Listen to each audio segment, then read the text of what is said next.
Hello everybody, I need to put my stream up on my phone actually and turn off low power mode, otherwise I'm not going to realise if my phone just goes off. Yeah, so today everyone, we are playing some more Apologistics. We're playing Turnabout Serenade. This is the third case in Apologistics. After this case, it's Turnabout Succession, I believe. It's the last case, which is Turnabout Succession, and then, which we're not going to stream next week. We're going to stream like week after. I'm not sure if I'm going to stream all of Succession in 1 week, because from what I've seen, Succession is a very long case, so I don't know whether to stream it all in 1 week or not. We'll have to see. We'll have to see whether I want to stream all of Succession in 1 week, because like I said, it's a long case. I'm gonna look up how long it takes to complete Turnabout Succession.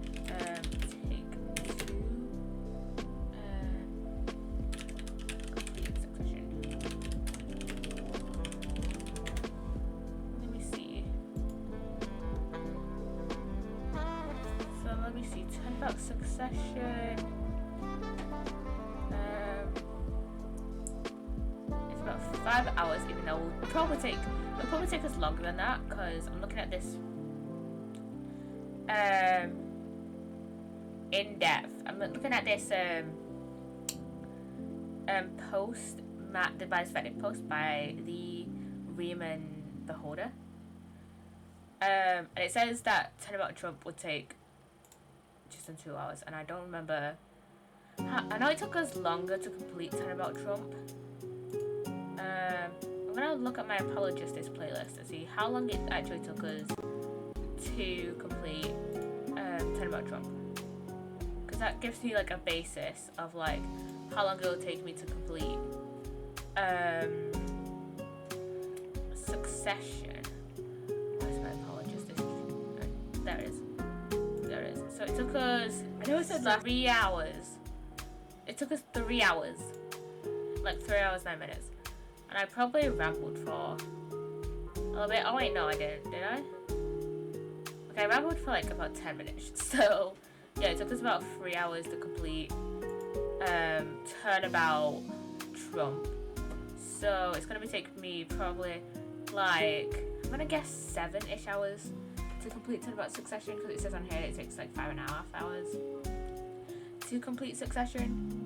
So yeah. Anyways guys, so what I want to do so we're playing Serenade. This case is separated into 5 parts. It's separated into an investigation, a trial, another investigation, and then a trial forma and a trial latter. So there's 2 trials, one split into 2 parts, and then 2 investigations.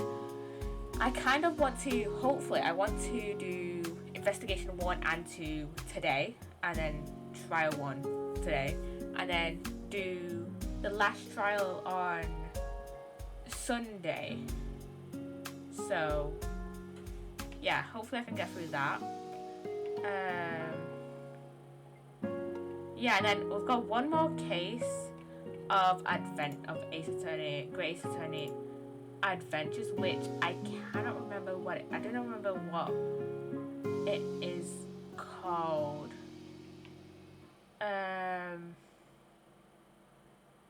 But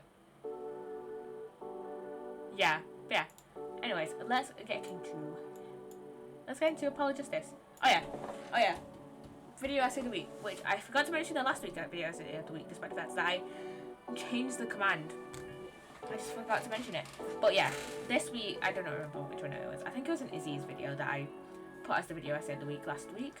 But this week's video essay of the week is Francisco von Karma, Profoundly Misunderstood Analysis and Retrospective by Wendy Rocket, I'm pretty sure I put one of their another one of their videos as a video of the week beforehand. Oh yeah, I did. I put their Manfred von Karma video as I put their Manfred von Karma video as a video at the end of the week, like the other month, I think.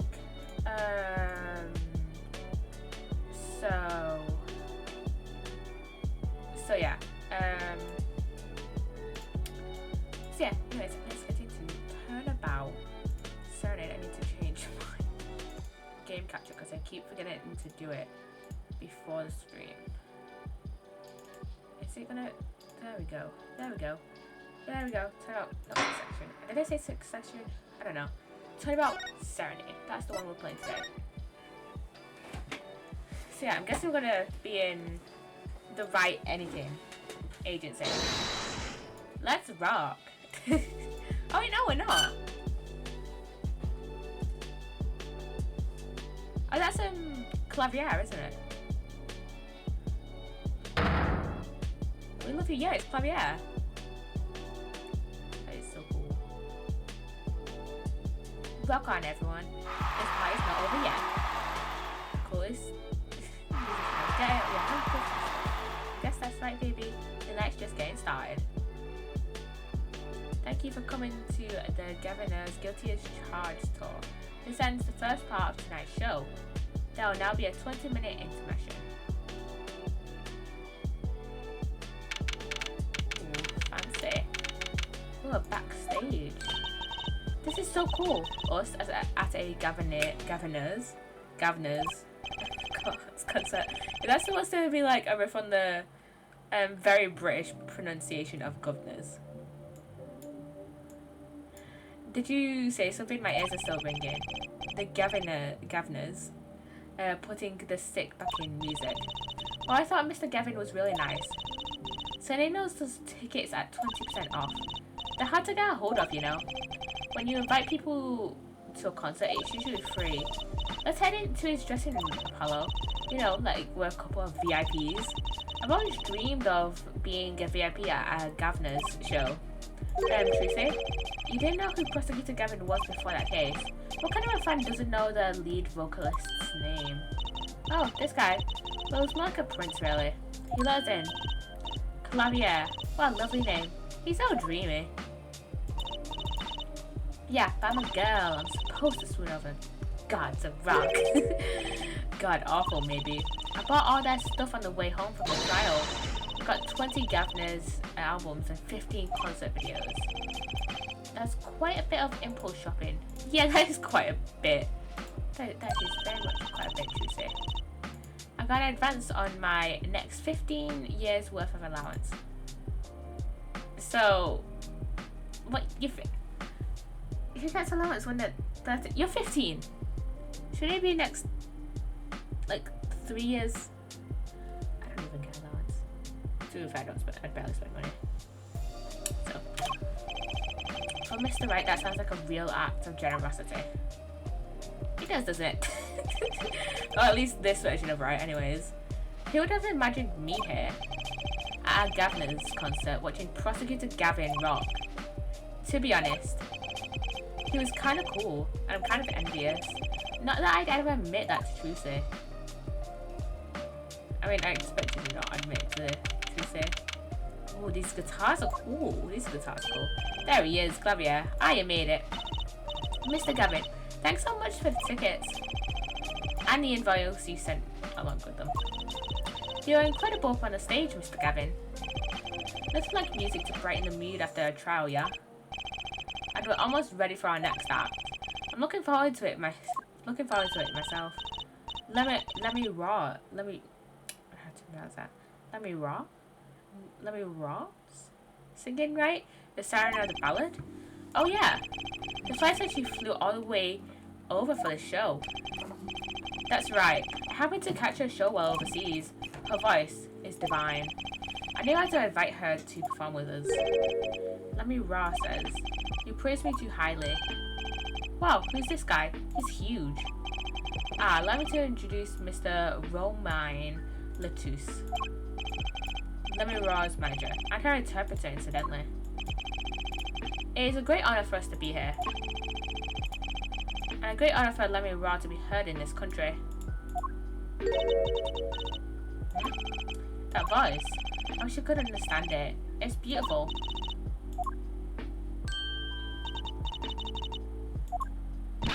Ooh, it's Lemmy Raw. I'm actually meeting Lemmy Raw.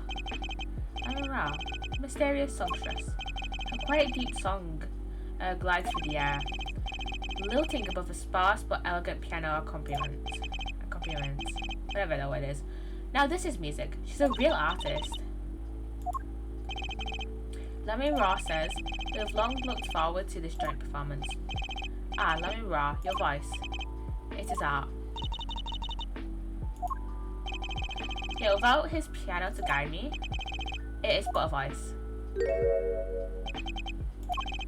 I've seen this kid somewhere before.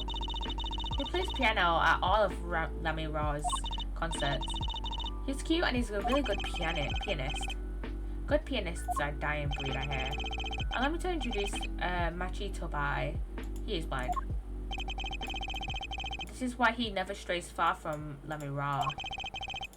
They are always together. Like characters from some fairy tale. They look like it as well. Lemmy Raw, so what's that word? Exotic and mysterious. She does seem quite pretty. At least her eyes do. Hers is a quite of sightseeing music. Huh?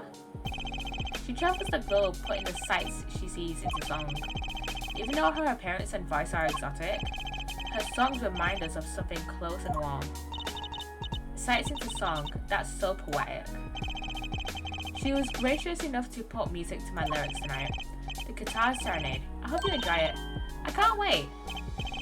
And now it is time. The next part. We're giving the governors hard rock a little rest. Lemmy Raw, the stage is yours. The band members will not play during Lemmy Raw's ballad. Only matches tender notes and Lemmy Raw's dulcet voice. And my guitar, of course. Ooh, and nights like this make it all worthwhile, you know. I should have learnt to play the guitar. There's not much romance in Cards of Steel. Shall we hit the stage then? Good luck, Mr. Gavin. Take care your hearts aren't stolen away, yeah? Let's get back to the concert hall, Polly. Hey, let's go. Let's go.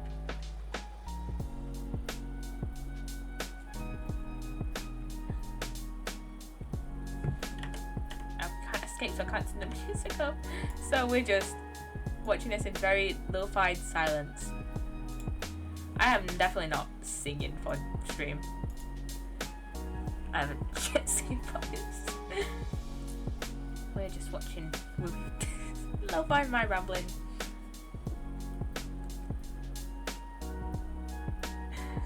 This model of clavier looks weird. Lemmy Raw looks fine, but clavier, he just looks weird.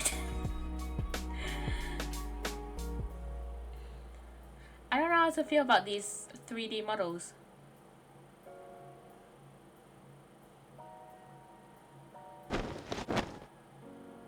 Whoa, magic!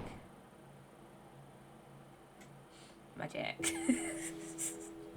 I love how this is just muted. What the fuck? Clavier! Why is his guitar on fire? I just banged that. Okay. Was it planned? I don't know.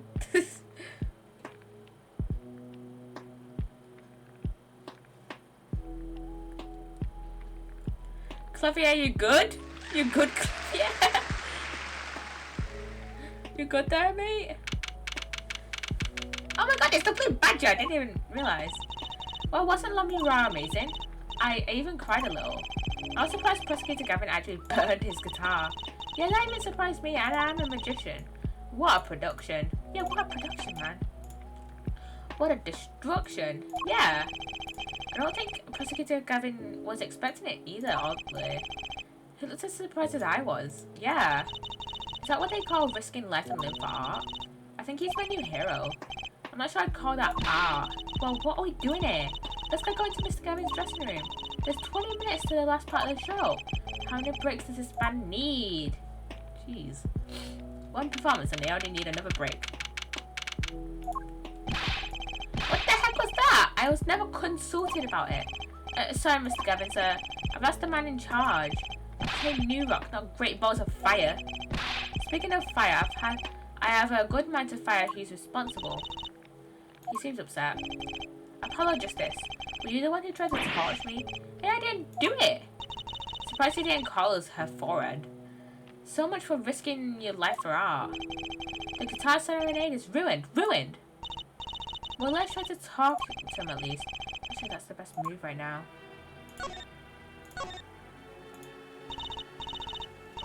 You mean the guitar? That wasn't part of the act? Part of the act? They burned up a guitar on purpose. But it worked really well with the lyrics just then. Burning out in my heart. Fire burned my love away all the way.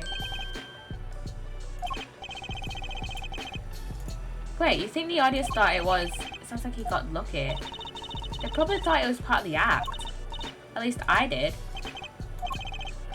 He got lucky and he didn't realise it. Anyway, that guitar was the Ferrari of guitars. All the speed, all the sound, and all the price. If you burned one of those at every show, I'd go broke. Unusually frugal for a rock band. Try saying that to Mr. Gavin. Actung. Today's been one disaster after another. My hub won't run, my guitar case is broken. Then he told me there'd be days like these. Wasn't Lemmy Ra's song incredible? You worked on it too, right, Mr. Gavin? Ah yes, thanks. It was a collaboration. I wrote the lyrics and she wrote the melody. You know, I was surprised she could sing in English. I'm sure she practiced a long time for the day. Ah, hey. What's this? Lyric sheet. It's yours. Signed by myself and Lemmy Ra. Yippee! Thanks so much. I'll never get to sign our client defense agreements. Yep. life of a liar. Almost time for the third act of the night. Oh, there's more? Yeah, Lemmy Ra's part is done. Now it's time for us to drop our groove again, yeah? I hope you're ready to catch it. Woohoo! Ready, Apollo? I think I'll pass. Yeah? I liked the bit with Lemmy Ra. The rest could use a volume knob turned way down. Ah, Apollo, you get old. Ah! There's 22 qualifiers old to a 15-year-old? That's not even that much older. That's not even that old. Well, I'm going. Let the old folks rest backstage, yeah? Time to rock. Hey, you're older than I am. Is he? Apollo's 22. Yeah! Columbia is like 2 years older than Apollo. What? Come on.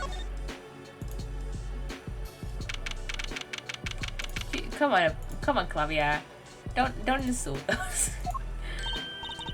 Hey, it's you! That right kid. Detective Sky! I'm not that right kid business pass. Call me Emma. There's no need for titles once you've shared a bottle of fingerprinting powder. That's a new one. So, Emma, what are you doing here? Isn't it obvious? I'm snacking. You think I want to be here? Me in charge of security in this pit? Security? Did something happen? There's no knowing with that glamorous fop. Apparently he's all upset because something was stolen. He wanted security back here during this concert. When does he get off acting like he's some big rock star? He is a big rock star. Yeah, he is a big rock star, Emma. Hey, you listening to me? So, where's this door lead to? This one? That's Lemmy Ra's dressing room. Don't really think of going in there unless you want a piece of snackoos in your face. Is she ever in a good mood, I wonder? Let's just talk to her about the governors. Emma? She's imagine, I've never seen someone eat snacks with such vehemence. Better give her a wide berth. She snackooed me. Emma? No. She's just snackooing us. Okay. Let's go then. Wait, can we only go in and out of governors? Dressing room? Let's have a little explore. A postcard of Lemmy Raw. I can't read a single word of the sentence at the bottom. Trucy might want one of these. I'll show it to her next time we're here.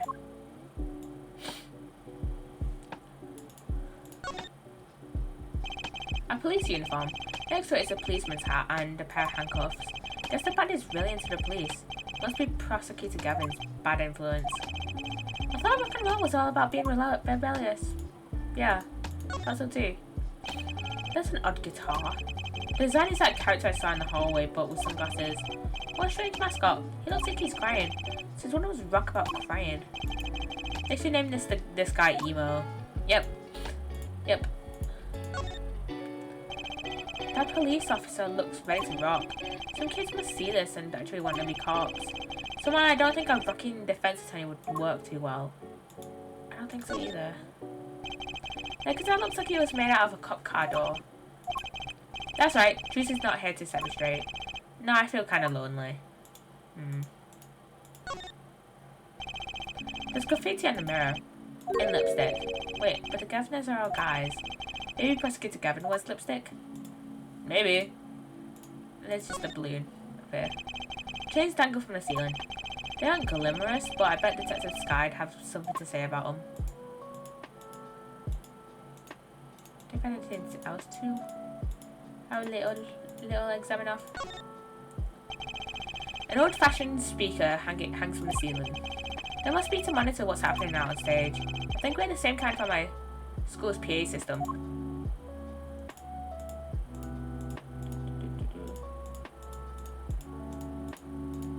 Ooh. Look who's there. A delicious ball of stew. Made of plastic. Huh? The bottom of the bowl has a G on it. They sell these at concerts? Whatever happened to t-shirts? Yeah, whatever happened to t-shirts, governors? I was gonna say Gavin, but I said governors instead. Okay, I don't think there's anything else to examine in the governors. Wait, what's that weird thing on the floor there? Oh, that's an earpiece, isn't it? What's this? Some kind of headset earpiece? Why would someone leave this in the hallway? Maybe Lemmy Raw's bodyguard dropped it? Maybe. I was thinking about Lemmy Raw. Thinking she may have dropped it. Emma, will you stop eating those snacks for 1 second and listen? Ha, if you think you're going to pull me away from my snacks just to hear you mumbling on and on about whatever, you're going to be sorely disappointed. At least I got to stop munching. Yeah, at least we're going to stop munching. Oh, wait. We can talk to her. Ah, Emma! Come on, Emma. Come on, Emma. Come on, Emma. Emma, please. Emma, please.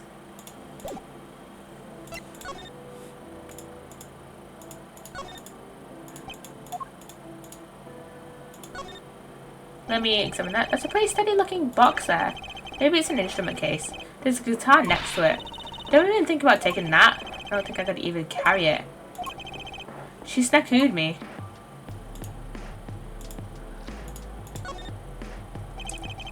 What's that odd looking doll doing there? Oh, that's the blue badger. Could you try either talking or munching but not both? She snackooed me. Serves me right. For going out of my way. So I don't speak snackoos.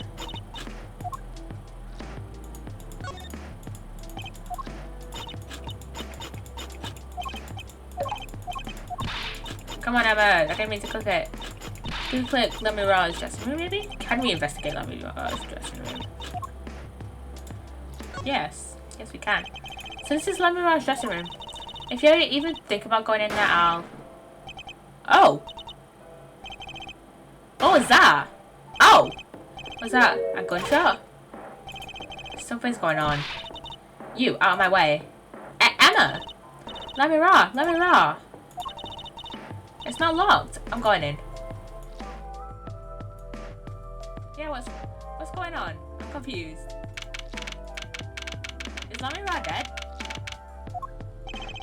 What's that awful noise? Oh, it's the concert. Oh, the bodyguard's dead. It's Lamira's manager. Oh, what's his name? What's his name? Latouche, oh no. Hey, you.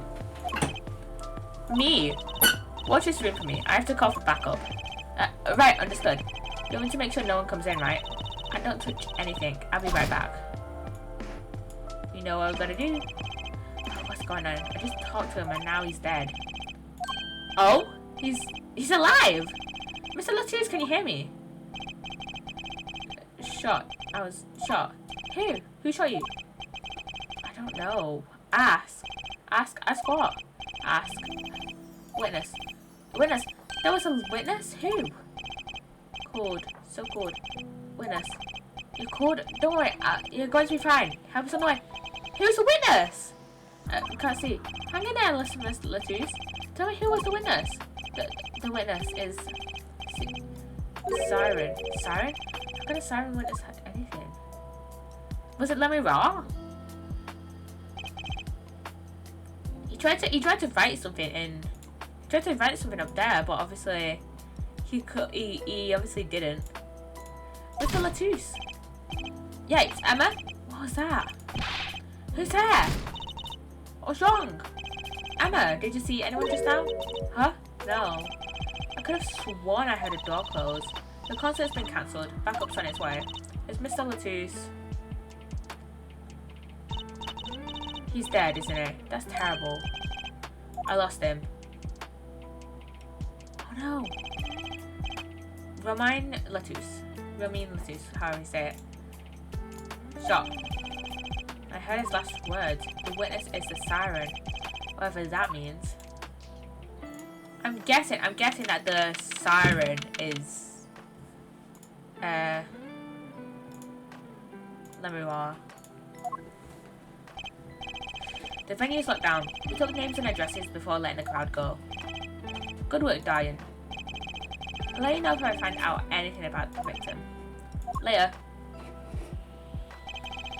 It's investigation time then. Yeah, Fräulein Detective. I don't need some rock and roll prosecutor to tell me that.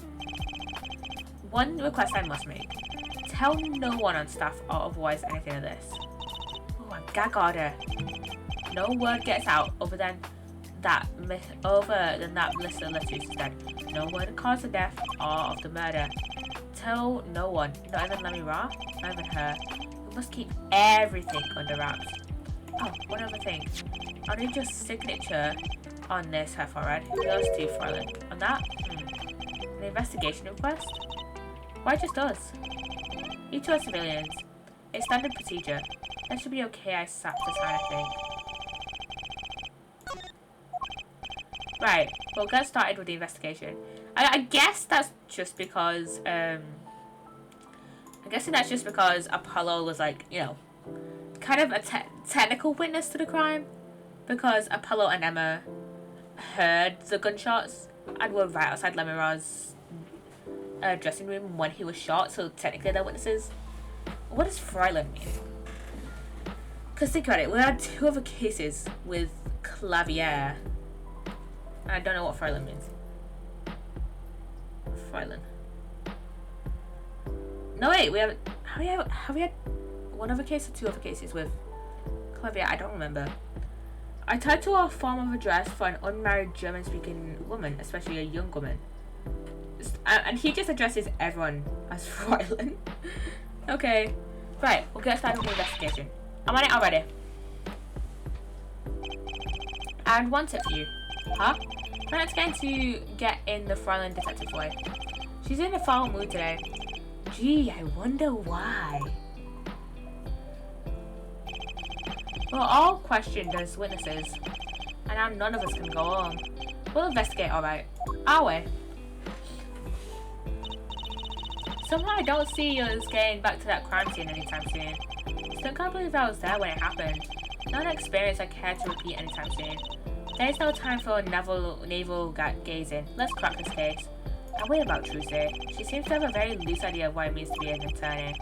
Of course that's not surprising considering who her father is. Something the matter? No. Let's get cracking. I'm the only one who was there. The only one who heard Mr. Latusse's last words. The witness is Siren.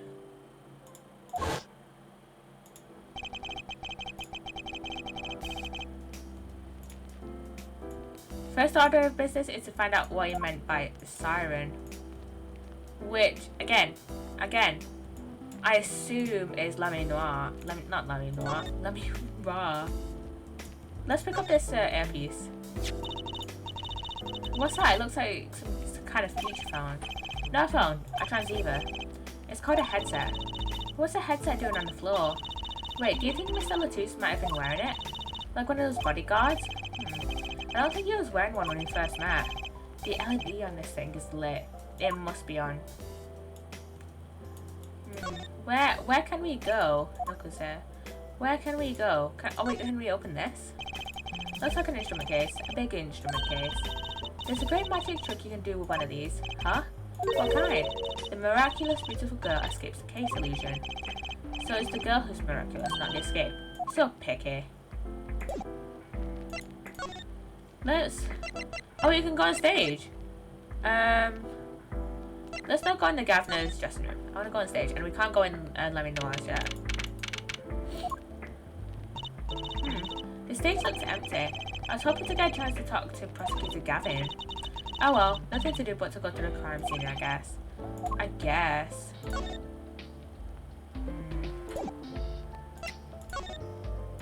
But wait, we weren't allowed to go to the crime scene, were we? I thought we weren't allowed to go into Lamy Raw's dressing room. Oh, it's you. I figured you'd come. You have to let us investigate the scene, please. You're attorneys, no? Shouldn't you wait until you have a client? Latouche did tell me to ask the witness the siren. With his dying breath, no less. Doesn't that count? Glad me all you want. You'll get no snack from me. Please. Think of poor Lamy Noir. Not Lamy Noir. Lamy Raw. Oh well, I suppose. You did find the body with me. Great, let's get to it. Right. She's trying not to touch anything. She's letting us look. And she's not munching her snacks. This bodes well. There are clues here. I can feel it. Leave no hanger unhung, no spot unspotted. Okay, let's have a little investigation time. Okay. Wait, wait, we couldn't ask her about the Gaviners earlier. Wait, what are the achievements for this case? So we've got a Serenade. So obviously there's an achievement for completing the case. Let me have a little look. See. If I haven't learned about Tracy's monthly allowance in episode 3 of Apologists. Let me see. I feel like we might have missed that achievement.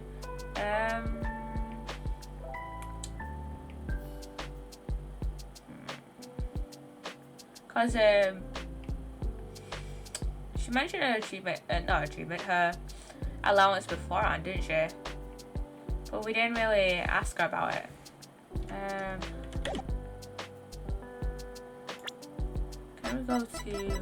Can we see in this menu? No, we can't.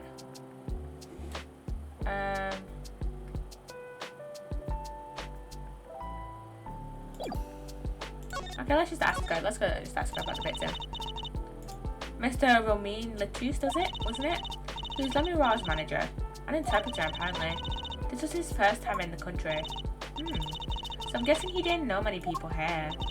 It doesn't seem likely. Nor can I think of anyone with a motive to murder him. Except for one person, of course. Lamy Raw?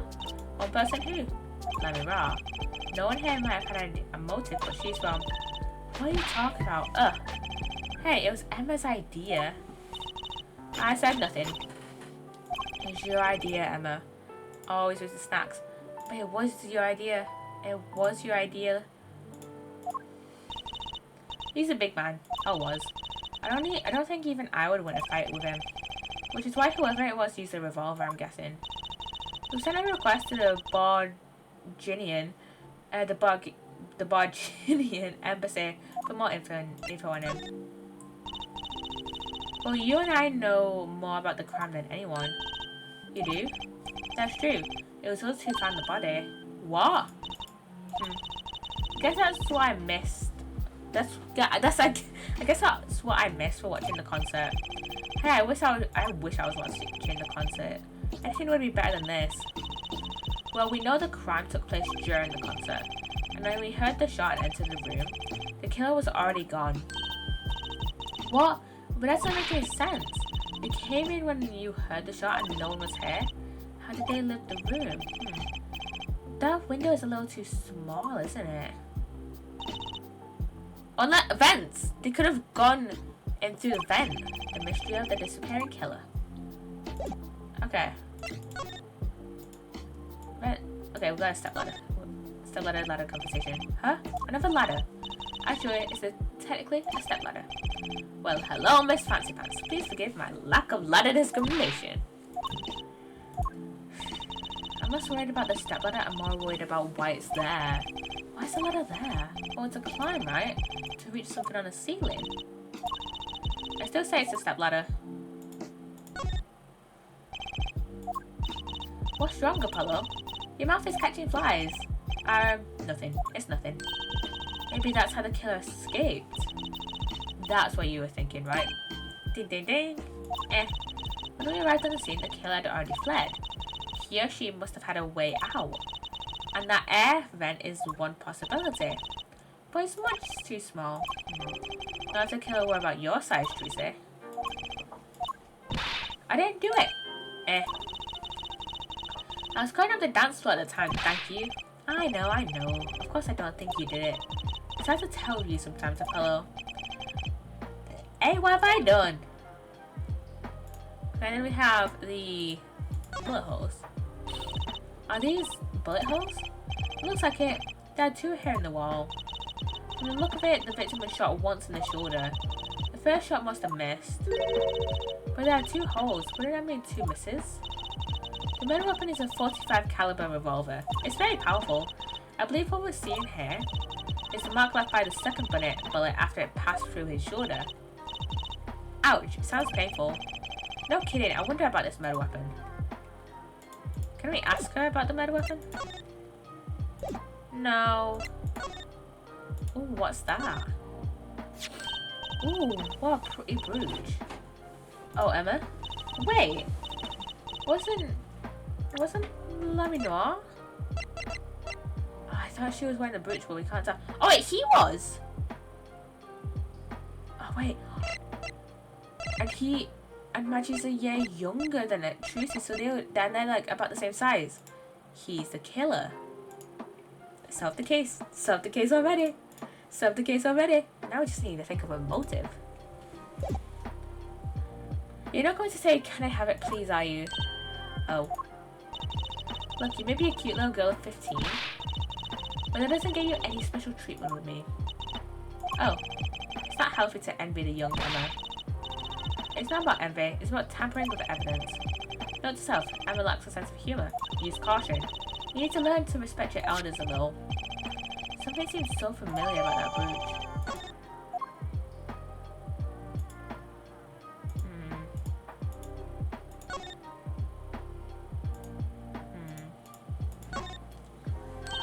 Look, there's a little window over here. Maybe the killer escaped through that. It's barely big enough for me to get my head through. Not to mention it only opens a crack. What? I was just saying it's possible. Right, no harm in that. Except I'm pretty sure it is impossible. You could peek into the room through it, though, you know.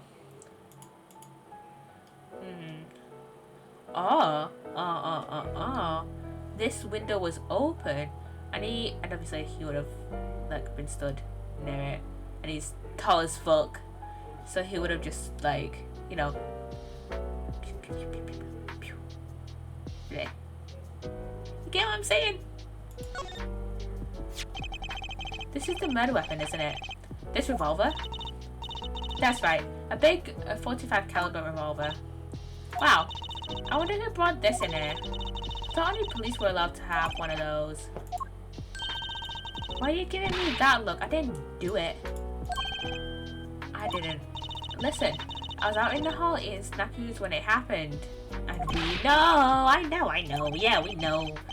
No one here thinks you did it, Emma. I have to tell you sometimes, Apollo. Hey, what have I done? Wait, if the killer had brought a revolver, must mean they had planned this from the start. That's right?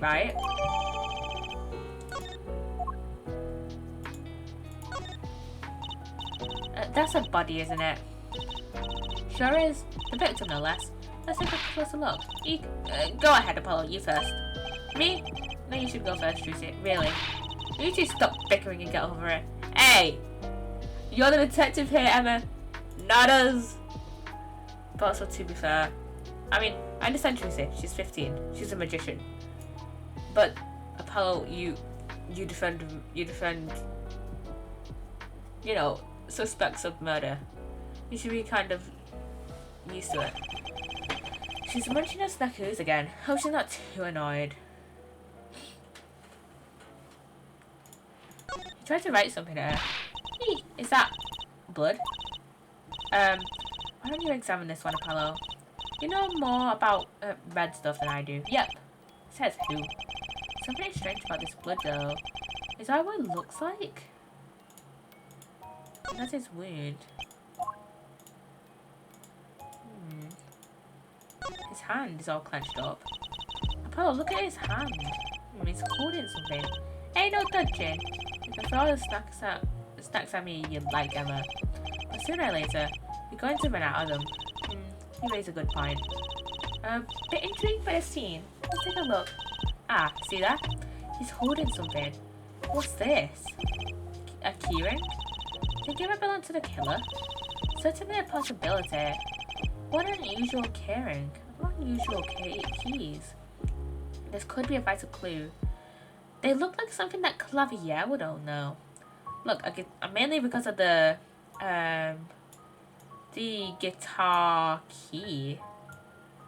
That's my main thing. The guitar key.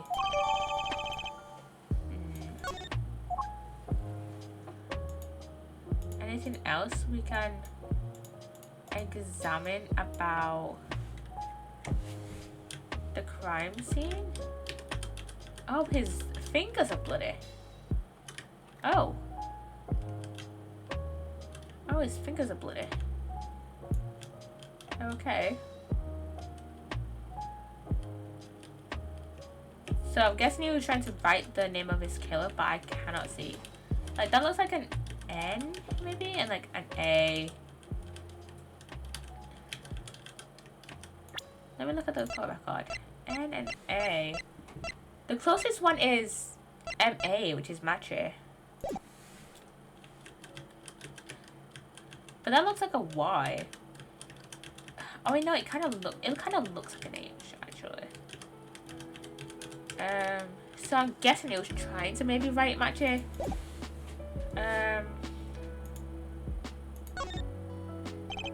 Seeing these mirrors lined up like that makes me think I'm really in a dressing room. You are in a dressing room. This must be makeup. I've never heard of most of these bands. Maybe they're Virginian. All I know is they shouldn't make for much of a clue. Yeah, I don't think we have really much of a clue in here. Yeah, we don't really have much else for in terms of clues. We can examine the evidence we've already got, though. In the court record.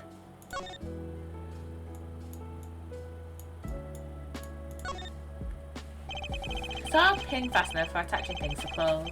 Not a safety pin type, though. So if it's not a safety pin, is it a danger pin? I suppose you stuck it in your eye, then yeah, sure.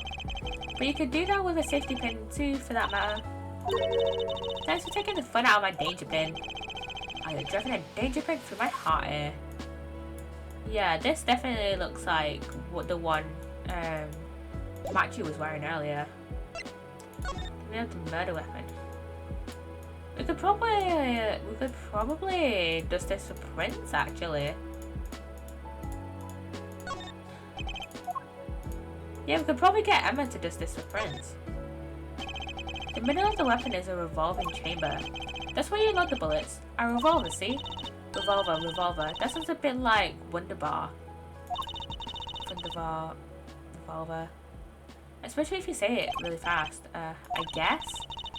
You know what I always used to think? I used to think the closest sound to Wunderbar was one liver.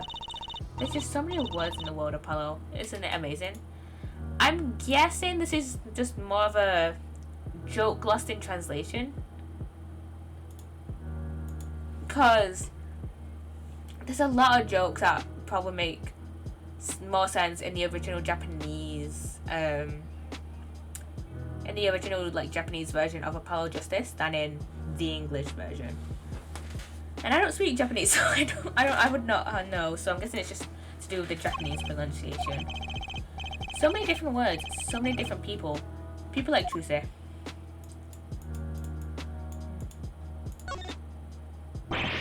Yikes, don't point that thing at me. Don't worry, I'm an old hand with firearms. I have one that shoots bullets. I don't want to shoot any bullets, thank you. Not those bullets, silly. My gun shoots the bullets, the magic cat. A cat comes out of a gun. I can tell by your expression you've never heard of that trick. It's a great one. Honestly, that one sounds halfway interesting. Yeah, we could probably ask Emma to dust the prints on her. Then we have the heart-shaped ring. There are 3 keys on this heart-shaped keyring. This middle key is shaped like a guitar. Okay, it must be the key to a guitar case key. I don't know who this belongs to. Clavier. Oh shit, yeah! It does belong to Clavier. Look, there's his like little symbol here. These are Clavier's keys. Okay, let's go find Clavier then. No, examine. Okay, we can't talk to her anymore. Let's go. Let's go. I'm gonna... Is he in his dressing room actually?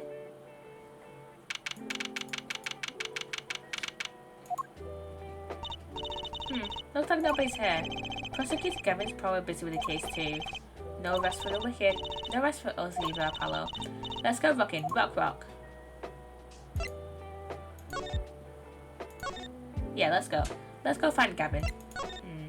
Is he on the stage? Maybe? Oh no, he's not here. Okay, I thought we'd be able to... Was that open before? I don't remember. Look at all these electronic devices. I'm guessing they have something to do with sound. But I guess when we can fiddle. Let's see here. Don't touch that. A healthy curiosity is a key to a good investigation. When in doubt, fiddle. That's what Daddy always says. They should require parental testing, clearly. You know, I'll have to agree there.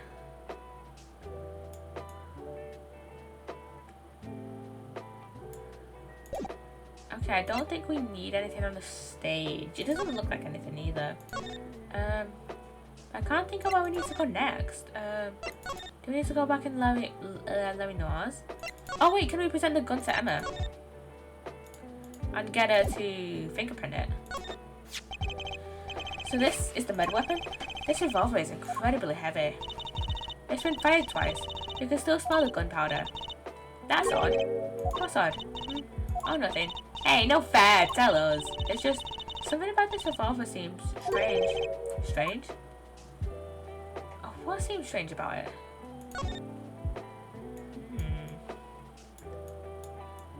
There's no... I can't tell if there's no, like, bullets in the barrel. Is this one of those guns where, like, you have to have at least one... You have to have at least, like, one of a bullet in the gun for it to be able to shoot? Or, like, you have to have a blank bullet in the gun and not one... Like, one that's not filled with gunpowder. I'm guessing that's maybe it? But then that's not the... But then that's not the med weapon. What do you think about this revolver? Well, it's pretty big and heavy. That's right, it's a 45 caliber. That makes it one of the deadliest revolvers around. Even the police don't carry guns this big. Really? Yeah, it doesn't make sense. You don't need so much power to kill at such close range. It's overkill. I'm not sure I see the problem. I mean, whenever I go out to eat curry, I order it extra spicy just to be sure it's spicy. Of course, I can only ever eat 1 or 2 bites, and that's not a problem. There's another thing about gun this big. It puts a lot of strain on the shooter. Strain? Yes, say if you were to fire this revolver. Recoil would probably dislocate your shoulder. Ouch. It said the shooter's a victim too. Yeah, the killer used this revolver and quite well. Guessing whoever did it was used to shooting. Used to shooting a high caliber weapon? But that's about it. I think we've looked at just about everything there is. I guess you're right. I know how you're feeling. It's hard to know when to stop. But anything more involved has to wait until the squad gets here. Oh, I suppose. I'll go report the evidence. Sorry, but could you wait here till I get back? Huh? Oh, actually, we have to... Great, thanks. She left. What do we do, Apollo? She told us to wait. Wait, now how am I supposed to investigate? Oh, well, I guess it can't be helped. Let's go. Huh? Go? Time's a wasting, Apollo. We've got a lot of ground to cover. Well, that's true, but... On second thought, why not? I'm sure everything will be fine. Of course it will. Let's go. Okay, I really want to speak to Clavier to show him his keys. Oh, who's this? Who's there?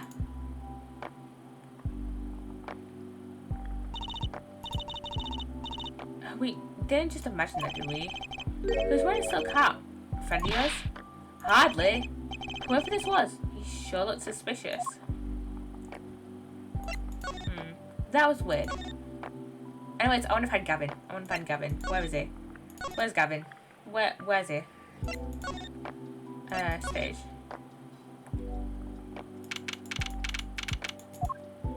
There he is! There's Clavier. What is it with you today? Problem after problem. Actung. You ain't kidding. The 2 leading members of the Governors, Apollo. Clavier on vocals and Dion on guitar. What does Actung mean? I hope I'm saying that right. Actung.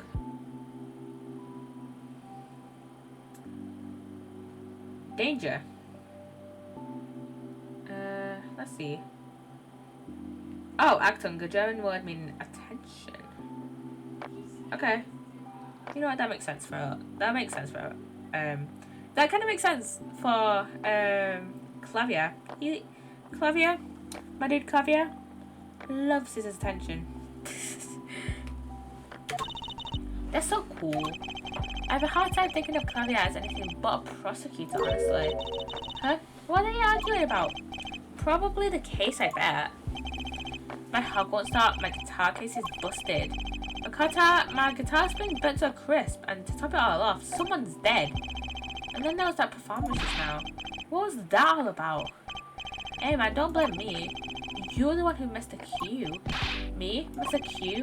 How could I conceivably get the most important part of the song wrong? How? And what was all that tinny playing of yours?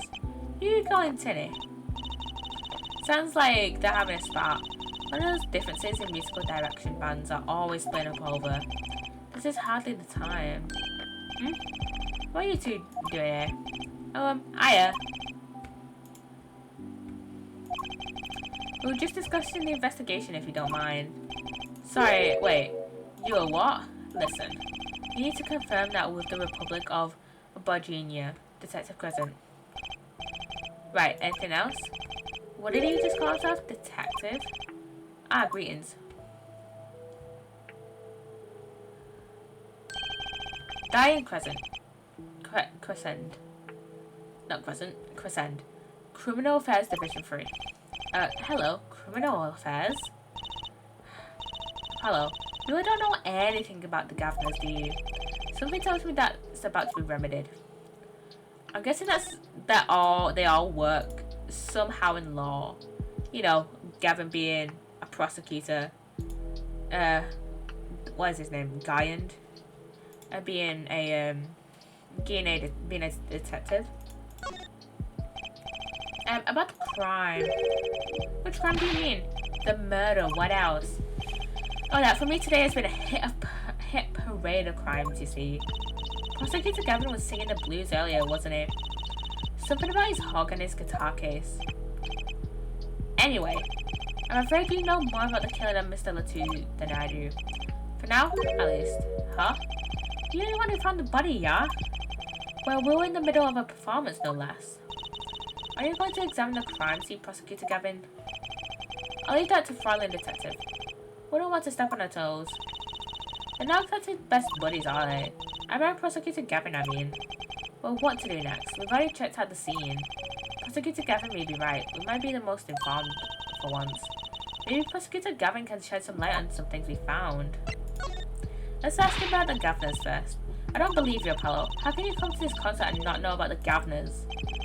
It's not surprising. Why, even our ancestors knew nothing of America's existence once. I know America exists. The Governors aren't just an average rock band, Apollo. Each member is connected to the police somehow. The police? The real police. By day they pack heat, but by night they heat up the stage. So yeah, I was right. They are connected to the law in some way. By day those lips. By day those lips interrogate. By night they sing songs of unrequited passion. Okay. They debuted 7 years ago with 13 years Hard Time for Love. Then came Love with No Chance of Parole and My Boyfriend is the Prosecution's Witness. The list of hits goes on and on. This here is my right-hand man, Diane Crescent. I make the melodies and he attacks them with his guitar. It's a bit of a rogue, really. Heh. This guy's a bit of a perfectionist. When a performance goes the least bit wrong, he goes into this funk. Just like today. I thought murder would be a bit more off-putting than a ruined concert. The concert today? A disaster. I'll get to the bottom of this one and then we'll see who missed a cue. The missed cue.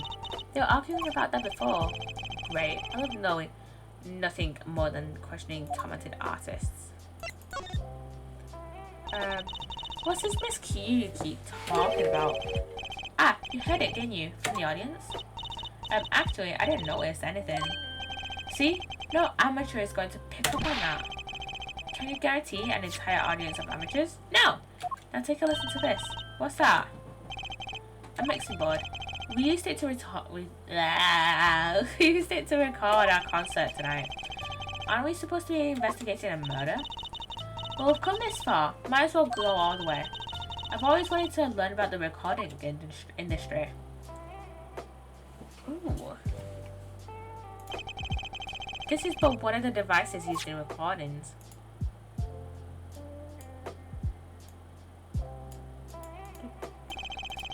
We're a 5-part band. This lets us record each member's performance separately. Use the sliders to adjust the volume for each part. Check it out.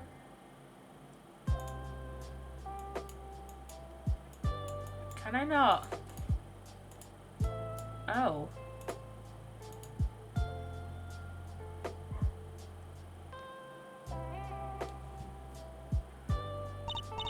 Wow, neat. So could you say, here, only the drum part?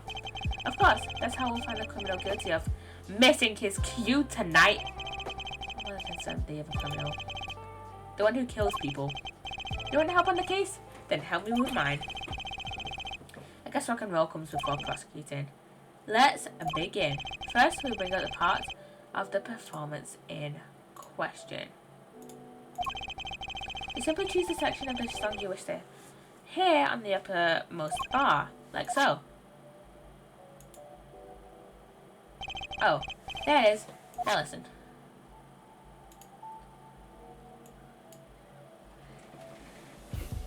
This is going to be a problem if I can't hear it. Wait, is something wrong? You couldn't hear it? Listen again closely.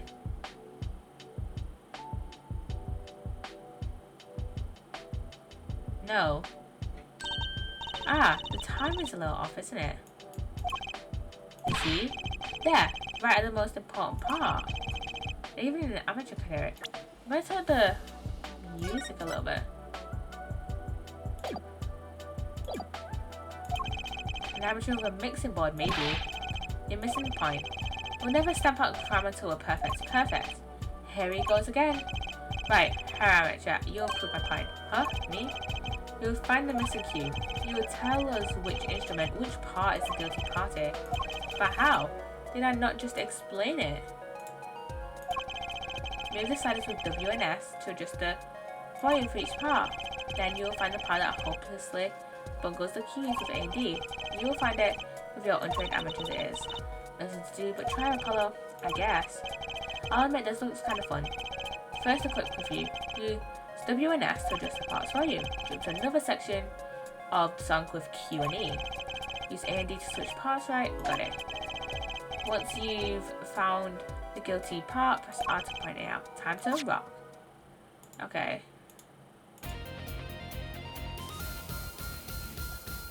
Oh, now we can hear it. Wait. Do I have to turn up the music?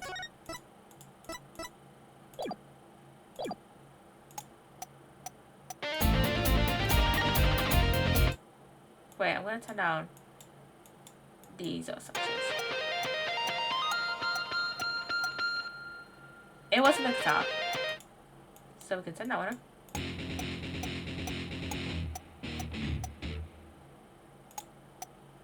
Was it the bass?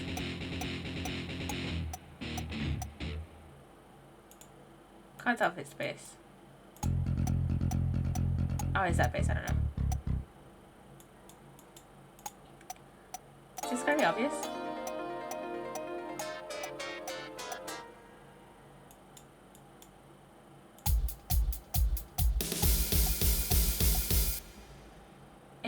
It wasn't this guy. Wait, which section is it? I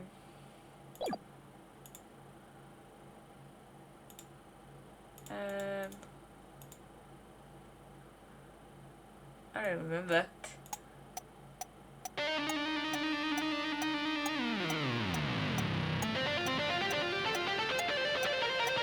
Let's just play for the whole song.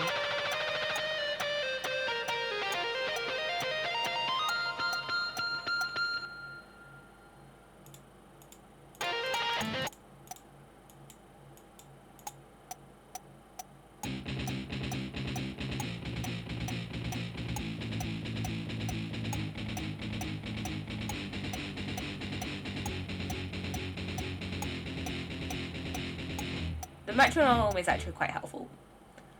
At least I think anyways. I mean, I'm finding it quite helpful.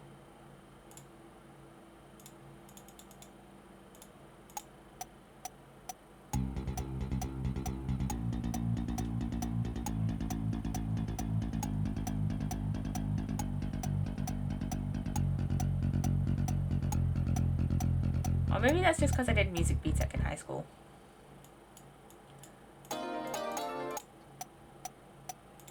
Okay. So the starting at the second one. So the metronome usually counts in fours.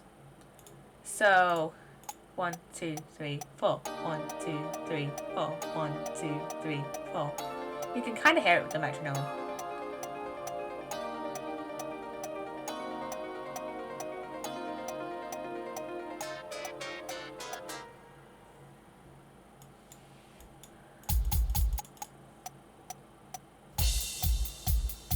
Wait, did he miss a key?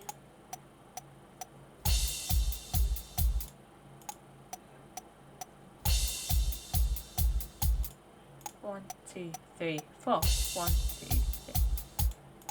3. 1, 2, 3, 4. 1, 2, 3, 4.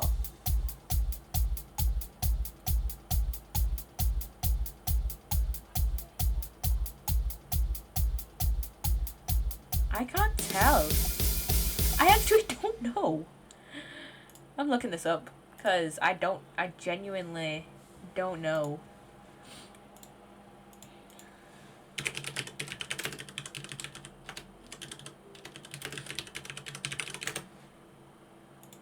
I'm genuinely confused with this case.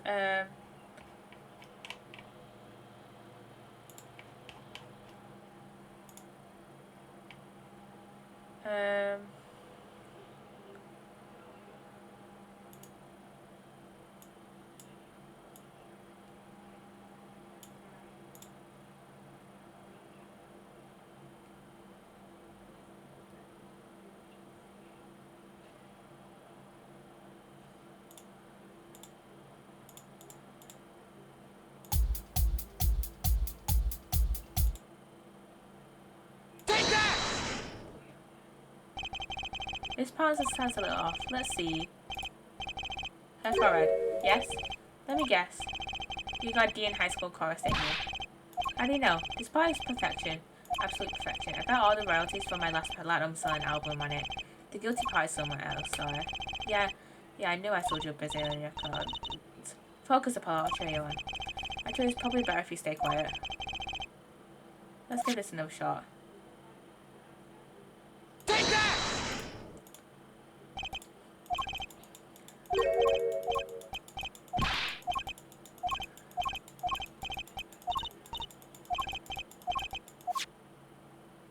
I don't know. I don't know what to click. Take that!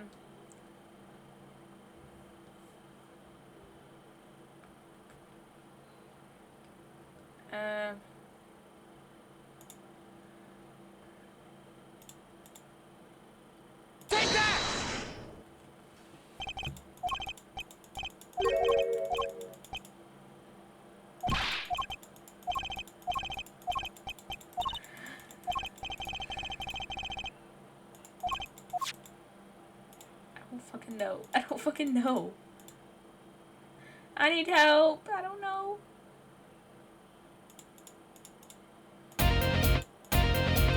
Take that!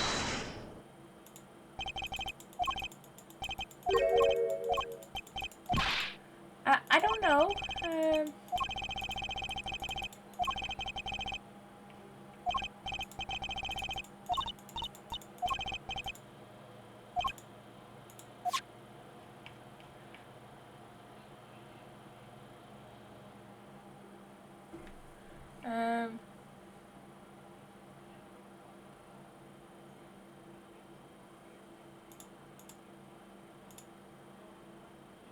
Take that! This part is off. Which is that? Second guitar. Ah. It was you dying. Oh, it looks like the cat's out of the bag. Ah well, that's all you have to say. That kind of attitude lets killers walk free, dying.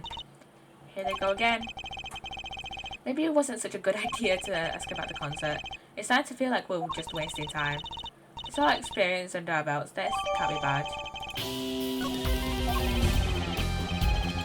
still can't go over this title of this song. I'll turn down the audio music even. I don't want to deal with copyright. Guilty Love. I want to show you. I want to present to you.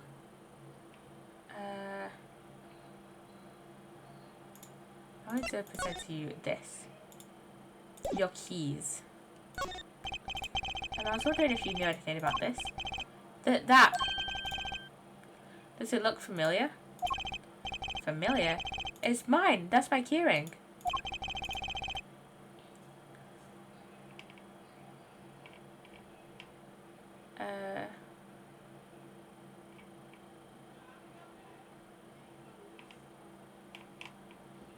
I've been looking all over for it. What? This is yours, Mr. Gavin? I knew it. Apollo! How can you make that I knew it face? This is the keyring that was... Yeah, I know. Thanks anyway. So, where did you find it? Actually, the victim was holding it. Like he was trying to keep it from the killer. Even if it meant his life. Forgot to put my players back on for a second there. What? The victim, you mean Mr. Latouche has my keys? Indeed. When will my trials be over? Speaking of trials, I've never had Mr. Gavin whine in court like he has been today. I'm always right about the fop, I'll give it that. Apollo, Mr. Gavin, maybe we can help. Tell us about your troubles today. I really don't think that's... Tell us. Hello, Rover. Welcome on in. How are you doing today, Rover? And we'll keep mum about the keyring for now. Are you blackmailing me, Fräulein? Maybe. Maybe we are. Maybe we are, Claudia. You're saying something about your motorcycle not starting? And something about your guitar case being busted. Tired but good. How are you? You know what? Same. Kind of tired, but also today's been a chill day. Actually, I haven't really talked about uni in a while. But yeah, today at uni was kind of chill. We had a lecture on correlations, which is just like, bleh. I hate the SPSS statistics stuff, but it's whatever. And then all we had to do today was just like do a workbook. I literally did that in like, it literally took me like half an hour ish to do that. And then I didn't have a seminar today because we just had tutorials today with our tutors. So I had like an hour before my tutorial, and then I was like, well, I just did nothing. So I was just like, I have nothing to do. I can't be bothered doing my assignment because I've basically finished it. So I went to Greg's and got a pasty, and then I went back to uni. And I was like, I didn't see my friend anyway because I was hanging out with my friend before I went Greg's. So I was like, maybe she's gone to her tutorial. So I chilled out for like 15 minutes, like 20 minutes, and then I went to my tutorial. Talked to someone that's like in my modules, that's in some of my classes, and yeah.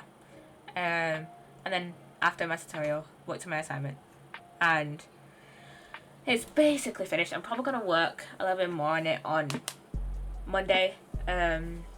Depending what time I'm working actually on Monday, because I'm pretty sure I am working Monday. I'll have to check tomorrow. What time I'm working Monday. I assume it's 3:30 to 7:30 again, like this Monday, but I'm not sure. So I'll have to check. And something about your guitar case being busted. You're well informed. You mentioned it a few times. It all happened this morning. It's all this keyring's fault. The keyring. It's got all my keys on it, yeah? My bike key, my car key, and the key to my guitar case. Wait, so this keyring, it disappeared. I thought I'd put it in my jacket pocket. Prosecutor Gavin's keyring disappeared. I had to come to the concert by taxi. How embarrassing. And in order to get my guitar out, I had to break the lock. But this guitar wasn't the very one up in flames. And right on stage too. I actually thought that was part of the show. Crazy. And to top it off, Mr. Latusse's life was taken. Nobody told me about days like these. Strange days indeed. You think? What's wrong, Tuesday? Well, I was just trying to make sense of everything. First this heart-shaped keyring was stolen. Then a very expensive guitar flares up on stage. Then Mr. Latusse dies. Yes, and? Could it all really be just a coincidence? Coincidence? Meaning? Diane, can you make any sense of this? Can he? Hey, don't look at me! What do you think, Apollo? Huh? I mean, Ethan Mr. Gavin's having a really bad day. All of this was planned. You. I'm thinking what I think you're thinking.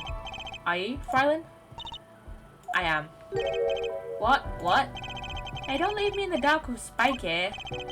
Your name's Apollo, but yeah, I agree. Don't leave us in the dark. What are you talking about?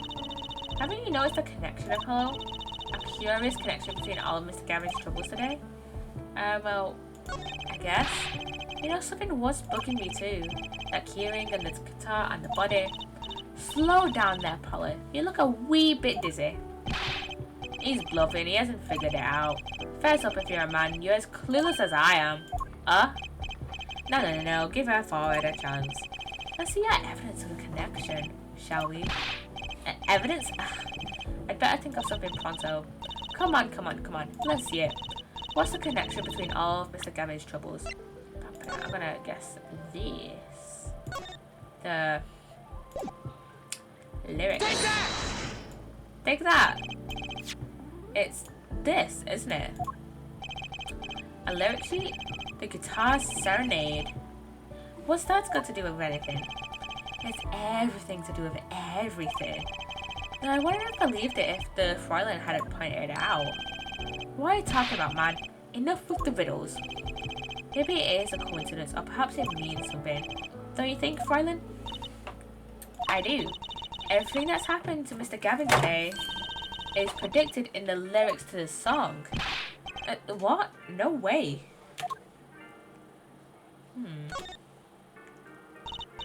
Look, just think about everything that's happened to Mr. Gavin. Let's list them in an order that they occurred while reading this lyric sheet. First, the keyring was stolen. Not just any keyring, a heart-shaped keyring. That was right here. When you stole away the keys my heart held onto so tight. This is a heart holding keys. And next, his guitar bursts into flame. Burning on in my heart. Fire burned my love away. And then Mr. Latouche was killed. Like a bullet of love. Fire, take my life away. And he was shot. But that's crazy. Crazy? I was crazy once. Yeah, no kidding. So everything that happened today here, this song predicted it all? Or perhaps it was the other way around. Huh? The criminal could have based their crime on the lyrics. But who would go through that trouble? Someone who moves in mysterious ways, no doubt. I believe you stumbled upon something quite vital. And quite annoying, Fräulein. She looks pleased. The lyrics predicting the crime. Clavier. Seems a bit more than a coincidence to me. I have to agree. The keyring, the guitar, and the murder. The keyring might have been dropped on an accident, yet the victim was holding it. Hard to think that it was unconnected. That's true. Prosecutor Gavin's as calm and collected as ever. So the criminal matched their actions to the lyrics? That sounds likely. Why would anyone do that? While we think about that, I'm going to get cracking on the biggest crime here. I'm going to talk to the Bodginian embassy about this Mr. Latouche. Alright, thanks Darren. I'll leave the pondering of the mysteries to you. I'm out of here. You know what? Completely fair. Completely fair. A foreign national, Mr. Latouche was killed. It seems like we would have to be the point of it. It seems like that would have to be the point of all this. They did more than that. They left us not only with a murder, but a mystery. Dun dun dun! Mr. Gavin is sure is irritable today. Maybe this is the real Prosecutor Gavin we don't get to see in the courtroom. I've had enough, frankly. If you find any more mysteries, do me a favour and keep them to yourselves, yeah? Yeah. I guess this is all we're going to get from Prosecutor Gavin. That leaves let me raw to question. Prosecutor Gavin, do you know what let me raw is now? I had to go to my dressing room. That pianist, Maki Tobai, of course. She seemed she seemed rather shocked by Mr. Latouche's sudden passing. The Gaffner's dressing room. Got it. Okay. Let's go. Let's go. We're off. Ooh, who's here? That guy again. Who's there? Weird. Very, very weird. There he goes again. Who is that guy? Huh? Trucy? You know, he did look sort of familiar. So he is a friend of yours. But that's not it. Sorry, I don't remember. Curiouser and Curiouser. Gavners.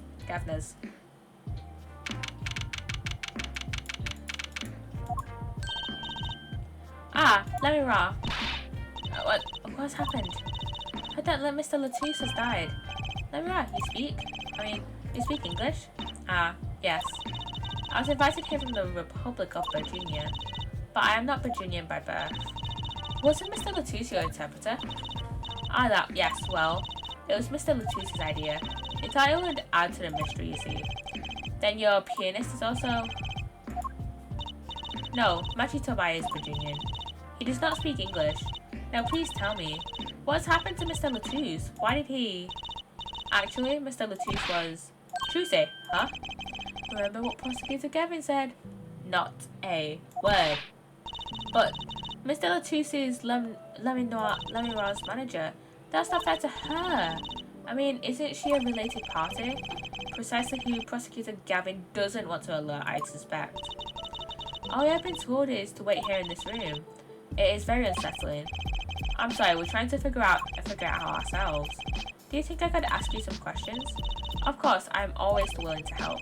She's as calm as she looks on stage. I can't put my finger on why, but I like this Lamiroir. What is it, Matthew? What? But you'd be alone. And what seems to be the problem? Matthew, he's not good around strangers. He wishes to go out for a breath of fresh air. Would that be alright? Sure, of course.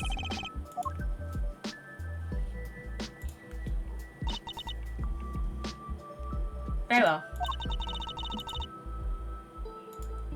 What is it that you wish to ask me about?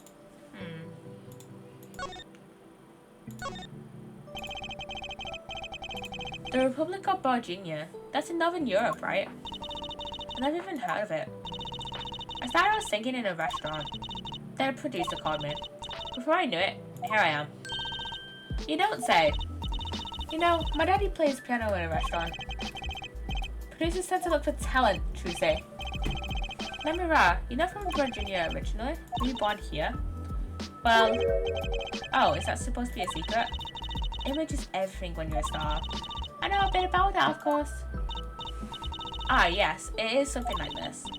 A contract, you might say. I'm also not to speak anything but Virginian in public. Image is important, I guess. She's not all image, though. Her songs are lovely. A real landscape painter in sound. A painter in what? She travels the world, turning the sights she sees into music. That's the secret to your music's beauty, right? You're very perceptive. Oh, I use your songs all the time in my stage art. I don't have to pay royalties for that, do I? Stop while you're ahead, Tuesday. This landscape painter in sound to you is an image. Yeah, without it, my songs would not be so widely heard. They even call you the siren of the ballad, alright? So, oh my god! I was right. Yes, in Virginian, Lamiroir means the siren. I fear that perhaps already I am not the siren I once was. If you don't know. When before Lettuce, died, in his last breath, he's literally said something like, tell the siren, aka tell Lamiroir. You're a pianist, Matthew, was it? He's cute, like a porcelain doll. He's very European. I met him while singing in restaurants in Virginia. He's an orphan, yet his playing is exquisite. Soon he came to live with me. It's like a fairy tale almost. I noticed he hardly leaves his side. Yes, well, he is blind. At first I hesitated at dragging him across the world. He doesn't speak English either, does he? He had never left Virginia before we met. I made his presence part of my contract. Matthew and I together are Lamiroir, together always. Mr. Lettuce was my new manager. New? Yes, from 3 months ago. Around when I received Mr. Gavin's invitation to come, I met Mr. Lettuce at my office. He was to be my manager and bodyguard, and as it turned out, my interpreter, even though you speak English. Yes, but we were to visit more places than just here. We had a concert in Japan scheduled after this one, though I fear that may have to be cancelled now. Was Mr. Lettuce from the Republic of Virginia too? Well, he was only with me for 3 months. I'm afraid there is much I do not know about him.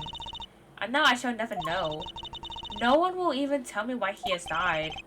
I'm sorry. Prosecutor Gavin said we want to talk to anyone. Mr. Lettuce was a talented man. The siren of the ballad. That phrase was his idea, you know.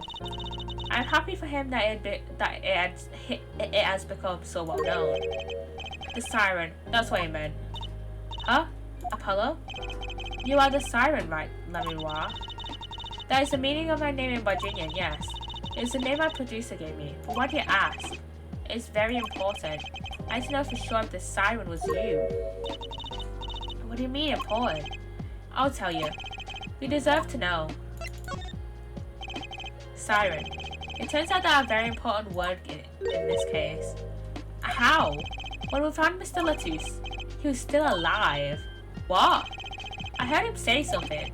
His last words. Mr. Lettuce, can you hear me? Ask. Witness. Hang in there, Mr. Lettuce.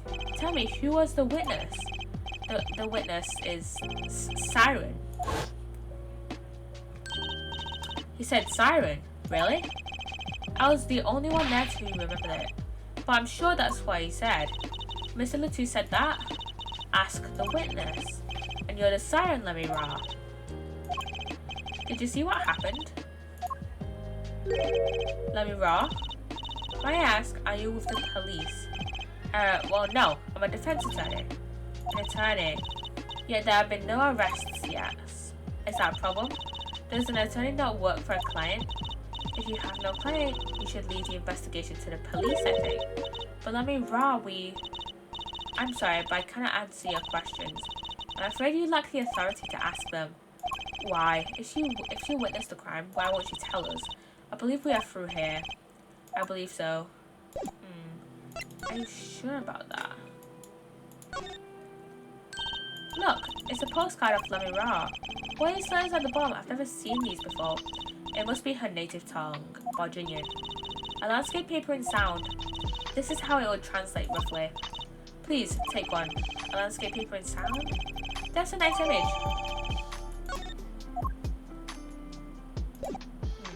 Let's present this. That reminds me. Does this brooch look familiar? My brooch, yes, it may be mine. Oh, I thought it was, what's his face? Matches. Yours, Lemmy-Ra? I was wearing a brooch earlier, you see. I must have lost it. Well, that explains the brooch we found. It was Lemmy-Ra's. Thank you. I was wondering why I dropped it. So this brooch belongs to her. That begs the question. Is something wrong, Apollo? What was this brooch doing at the crime scene? What was it doing indeed?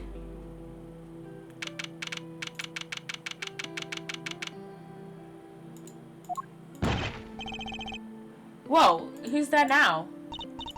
I see you. Where were you? Ah, Emma! Is something wrong? She looks grumpier than usual. You bet something's wrong. The impossible's happened. Ah, it's all your fault, you know. Oops, maybe this is about us leaving the crime scene. What do you mean by impossible? Well, it's gone. Utterly gone. What's gone? The body, you stupid. What else? Mr. Latusa's body has disappeared. Oh yeah, definitely. I definitely suspect that Machu guy now. What?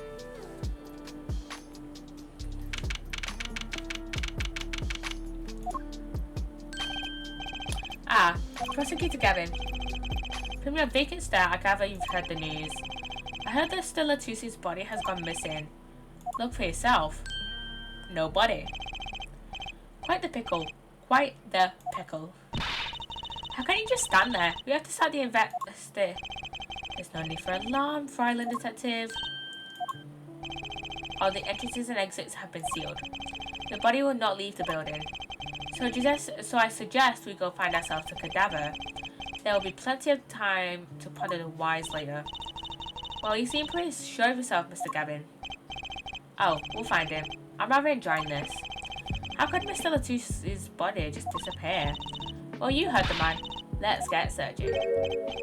Hey, I don't know if this is exactly the right time, but yes, Diane. See, Geeta's gone missing. It was in the dressing room. Geeta? Who's Geeta? That's what I call my guitar. You like, man? Your guitar was stolen? This hasn't been a good day for guitars or Geetas. Okay, body first, then guitar. If someone finds that guitar, please bring it to our dressing room. Geeta's like a missing person, not lost and found, man. Yeah, whatever. Okay. That is not there. Okay, we've been through all this. We've been through all this. We've been through all this before. Let's just go. There's no other possible escapes because that window is too small to, stuff a body through. Wait, do we need to talk to Emma before? Do we need to talk to Emma? Who was it that we need to talk to? Trucy. It was Trucy that we needed to talk to about her allowance.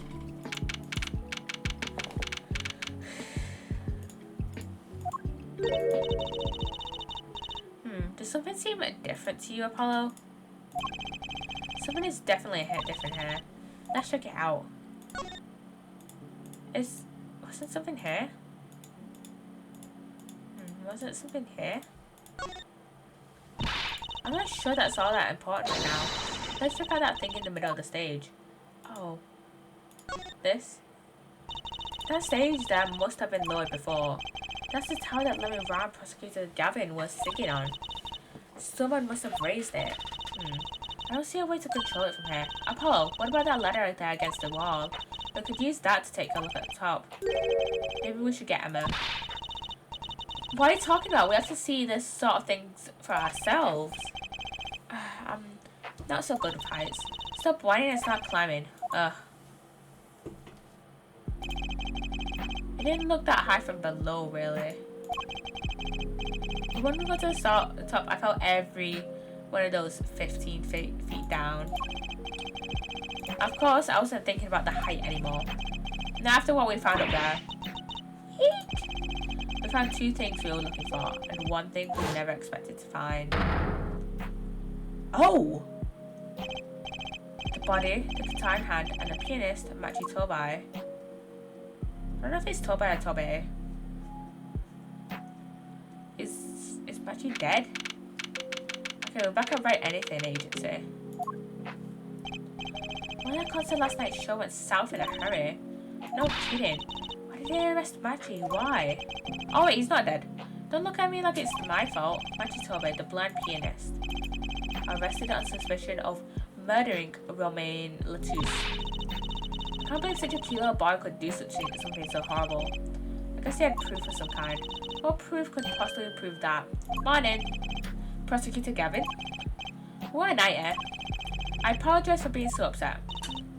Mr. Gavin, do you know what's going on? Why did they arrest Machi? Why? Don't look at him like it's his fault either. It was tough for me too. We performed together that night after all. Yeah. The powers that be say that given the circumstances, it could only have been him. What do you mean by the circumstances? Lemmy Rao was invited from Bud Jr. as an ambassador of goodwill. It is vital that this case be wrapped up swiftly. That's all the powers that be want, really. With those circumstances, alright. But what makes Machi the only possible suspect? Herc, alright. You seem to have forgotten that you're talking to the prosecution, the enemy. Alright. I think I like this side of Prosecutor Gavin better, actually. I'm not at liberty to discuss the particulars of the case. Especially not to the defense attorney. What? Did you just say me, the defense attorney? That's what I came to tell you. He's down at the detention center. He wants to request your services. He Machi? Machi wants me? This is what we've been waiting for, Apollo. Let's get going. Right. Good luck. I'll have to question Namira. Right, later. I hope I'm up to this.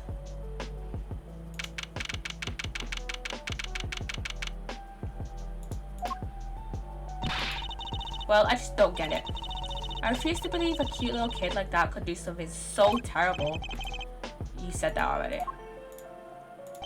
There he is. Magic, everything's going to be okay. We're here for you. Hi. Maybe you can tell me about last night? I mean, he doesn't understand English, and we don't understand Botanian. Huh? That was when I realized how tough it must be. A little kid like this, in a country so far from everything he's ever known. Maybe Lemon Raw can help? But didn't Prosecutor Gavin say she was with him? Good luck. I'm off to question Lemon Raw. Well, what are we going to do? That's a good question. I can't think of anything we can do but go with this. And I hope for the best at the trial tomorrow.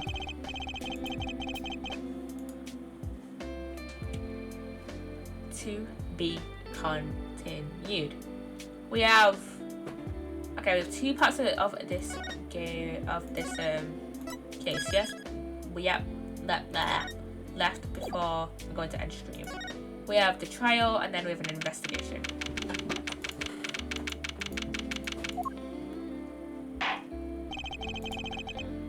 Court is now in session for, how do I say that? Machi Tobai, Your Honor, the Pixie of the Archipelago, Peggio. I don't know why it wasn't Archipelago, but whatever. Right, here's trial. Court is in session. The defense is ready, Your Honor. The prosecution is A-OK, our judge. Very well, Prosecutor Gavin. My only opening statement, yeah? No, actually. There's something else I wanted to ask you about. Yes? Take her to visit someone in the hospital with an incurable disease. What do you say to them? I mean, you wouldn't say get well soon, right? You'd only be kicking them when they're down. What are you talking about? Actually, I'm going to visit someone who is terminally ill. Right after this trial. The Chief Justice's son. Chief Justice? His son is afflicted with a most terrible disease. He doesn't have long, it seems. Who is the Chief Justice? I'm gonna look it up.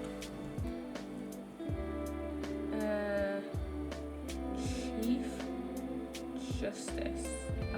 Apollo Justice. I'm gonna look who it is.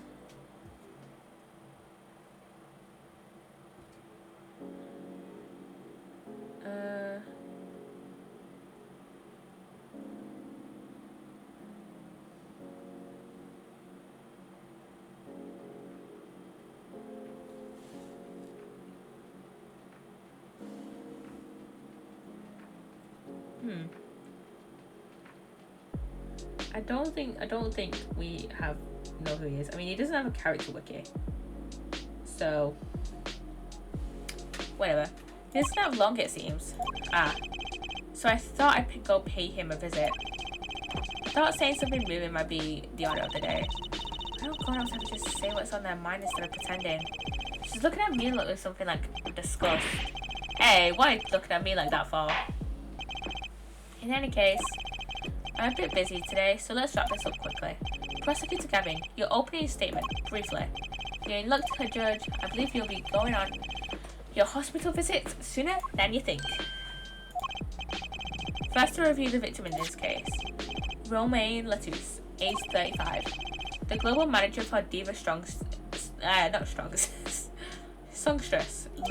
Lemira. The cause of death, blood loss due to being shot by a large caliber revolver. This report has all the details. The court accepts this into evidence. Estimated time of death, 9:30, okay.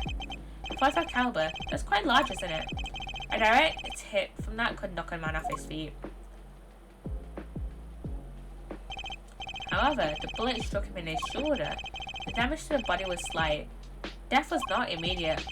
Sadly, his blood loss caused such a thing that he could not save. I suppose the victim's condition could have been much worse considering. 2 shots were fired. 1 shot missed, the other penetrated and passed through the victim's shoulder. Both bullets were found in the wall at the scene. Observe the diagram. Oh, got a diagram. This is where the bullets hit. I see. The court accepts this evidence. If we're talking about a 45 caliber revolver, we must assume that the killer was adept at the weapons used. Really? Yeah, apparently weapons that size have a powerful kickback. If, say, the judge tried to fire one, it'd break every bone in his body. The defense will take more care in choosing examples. It's true though. It really is true though. As I was saying, the victim was shot backstage in a dressing room. This dressing room has only one entrance, this door. That does seem to be the case, yes. However, there were witnesses who heard the gunshots. He's talking about you and her. Yeah, when the witnesses entered the room, it was empty, save for the victim's body, of course. But that's impossible. Exactly. This murder was impossible. for all but one person. One person? That is, of course, the defendant, Machitobe. Only this defendant could have committed the crime. But how? It's quite simple. The circumstances of the crime scene make it clear. Very well.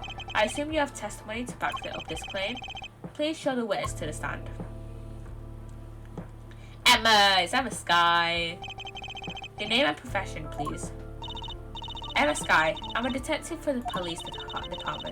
I was on security detail at the concert forum that night. Emma seems tired somehow. Security at the concert, you say? Some security I was. Couldn't even stop a murder. Now, don't blame yourself. Things like this happen. I made even bigger mistakes in my career, you know. I'm sure that makes her feel much better. I want to hear about these bigger mistakes. In any case, please, because you are on security detail, the crime scene was quickly discovered, and we were able to identify the killer. You maybe give the court your testimony if you would. Describe the circumstances of that day and your discovery of the crime, please. Alright. Witness testimony. The night of the murder, I was on security backstage at Prosecutor Gavin's request. Only the people involved in the concert in the somewhere were allowed backstage. At the beginning of the third set, I heard gunshots. I went into the room filled with blaring rock music and found the body. I examined the scene and determined that only the defendant could have done it. Okay. It was looking that a detective was the first on the scene. But that door was the only way out of the room, right? Yeah, very much. And I don't get it. How can they say that Machi did it? Looks like we need a bit more information. Very well. The defense may begin the cross-examination. Cross-examining. Time to save first, though.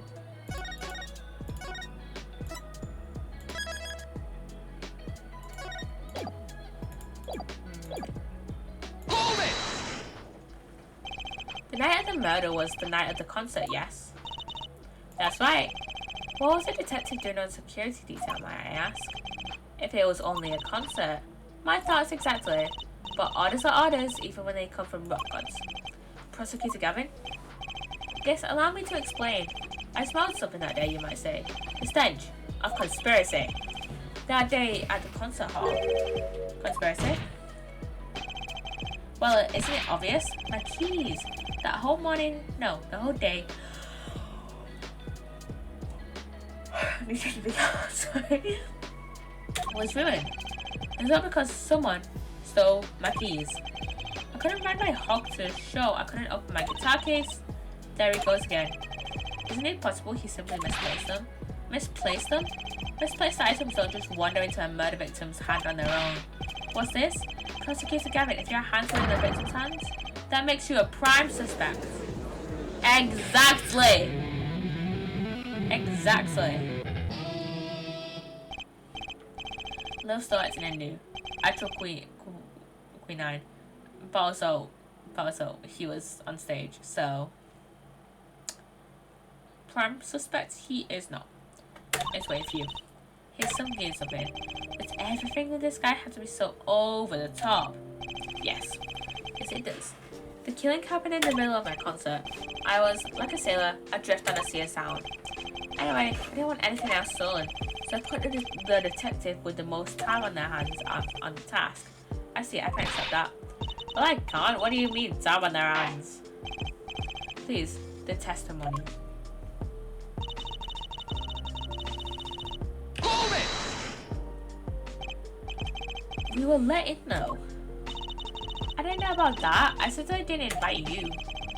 I gave the Fraulein special permission to be there. I wanted to see her again. Oh boy, did you hear that? We're officially involved now. Gee, great. Some other hangers-on tried to get backstage, but I drove them off. So no other outsiders were there then. And then...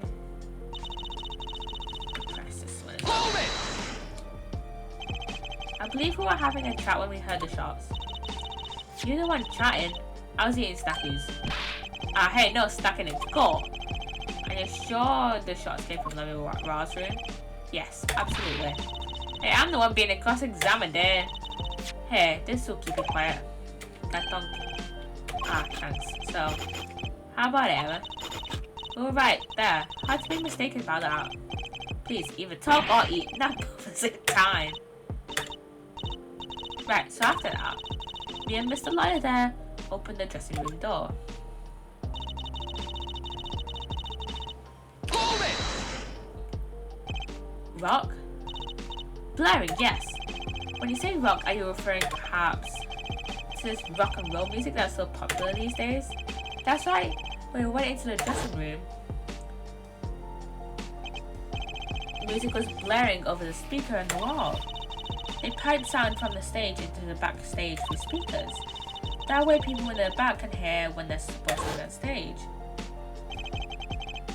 Did it have to be so loud? You don't listen to the governors with your ears. You feel it with your entire body and soul. I always had the... Oh god, I'm fucking tired. I always had the backstage monitors on full.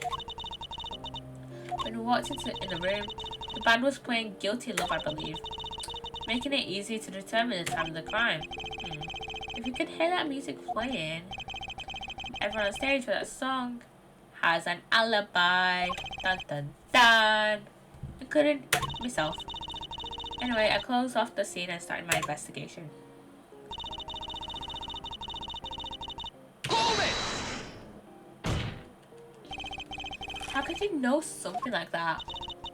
As I said, it was clear from the circumstances. Listen, we knew there was only one exit from the room, that door. The small window only opened a tiny crack, and I was standing in front of that door. So how could the killer have fled the scene? There's only one possibility, the air vent. Objection! But that air vent was too small. Who could possibly? Exactly. There's certainly no way you could get through, nor me. The only one who could fit through was a child. Remember, access to those rooms was limited. Only those involved in the concert were allowed. And of all the people involved with the concert, only one is small enough to be considered a child. The defendant? The pixie of the arpeggio fleeted toward the sky. Disappeared from the scene of the crime. But that's just conjecture. Oh, there's no more way out of that room. You were there. You should know her, forehead. Yeah, Paul, you're a dumbass. And there's another vital piece of evidence. Evidence? What? Marks were found on the air vent grill. Traces that it had been opened. Wait, what? And something else was found quite clearly. The defendant matched Tobe's fingerprints. What? What?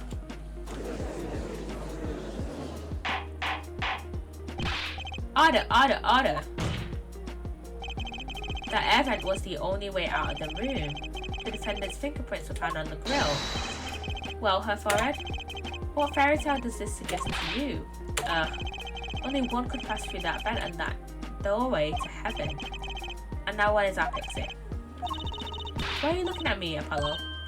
Hey, I was out whooping it up in the audience. So this was his decisive evidence. Quite decisive indeed. I believe that's enough of today. That the prosecution is a rather convincing case. The only way in and out of the crime scene was watched, making the defendant the only one who could possibly leave the scene. Simple and decisive. I believe we've had enough to determine our verdict. Even if I wasn't in a hurry to make a hospital visit, I'm sure the Chief Justice will appreciate the gesture. Unfortunately, we have no direct witnesses. Fortunately, the criminal left decisive evidence for us. That'll have to be enough. I can't be over already. Very well, I believe this trial is finished. If the defense has no contradiction evidence, the prosecution has presented absolute proof fair play. If you have contradicting evidence, it better be fair play. Apollo, the girl's on the ropes already. We'd better come down with something quick. I know. Think, what can get us out of this? We need evidence or a witness that can prove Machi is innocent beyond a doubt. Without that, Mr. Justice, do you have contradictory proof that can overturn the prosecution's case? If you do, you'd better tell us about it now. this is it, and so soon. If I mess this one up, it's all over. The court wants contradiction proof. Let's call ourselves. I want to say a witness. Prosecutor Gavin, you claim that there were no witnesses to this scene. Are you absolutely sure? Absolutely, I swear it, my crown as prosecutor and on my million sell hit song, Actual Queen, I love. There he goes again. That's too bad, because there was a witness. Oh, really now? So how did you just come to possess knowledge the prosecution did not? Because I'm the only one in the world who knows this. Again, he heard the last words of the victim. What's going on? I've just talked to him now. Good night. Hope you have a good rest of the stream. Good night, Rover. Good night. Good night. He's alive. Mr. Latouche, can you hear me? Cold. So cold. Yes, we heard this earlier. You could already gonna find the hubs on the way. I heard this earlier. Hurry up. What? The victim said this before he died? Perhaps he did, and perhaps he did not. What do you mean by that? All we know is what her forehead says he said. It's no testimony, especially since it comes from the defense attorney himself. But he's also a witness. But it's the truth, he said it. I never told you about it, but apparently you ignored me completely. It's my policy to fully investigate everything I deem relevant.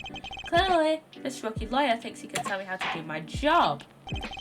That's enough. Mr. Justice, we need clear contradictory proof from you.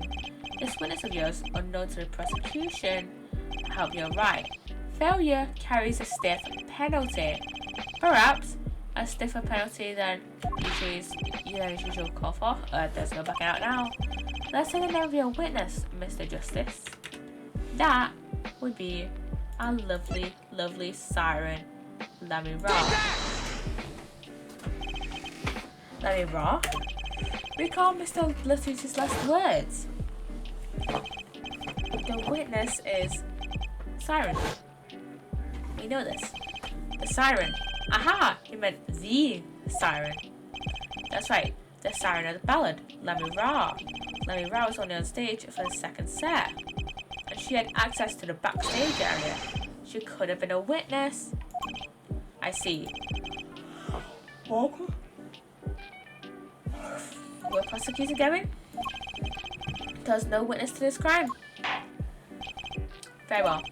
Let's hear it from the horse's mouth then, shall we? We'll now take a break from the detective Emma Sky's cross-examination. Please show Rami Ra to the witness stand. Rami Ra would say nothing the night of the murder. Not today though. Today we'll drag that story out of her no matter what it is.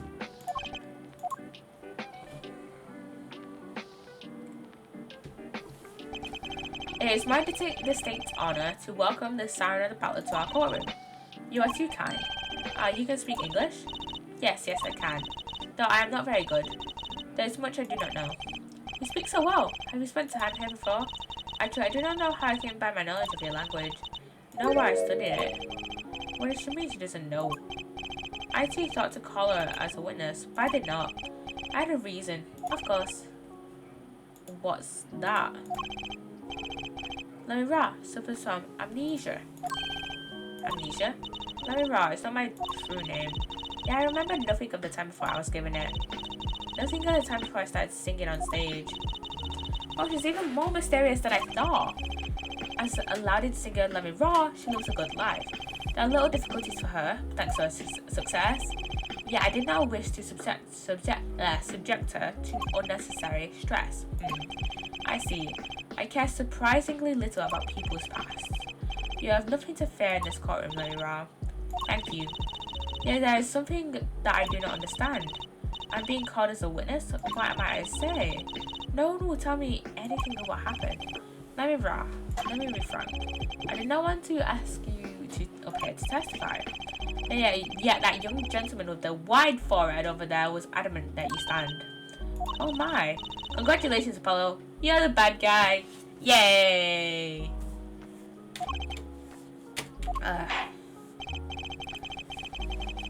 Well, now that you're here, please give us your testimony.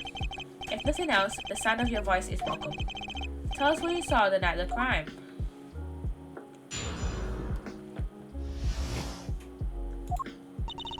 As for what I saw nothing. That night I was invited to sing on stage, and this is I did. I did not return backstage after the second set.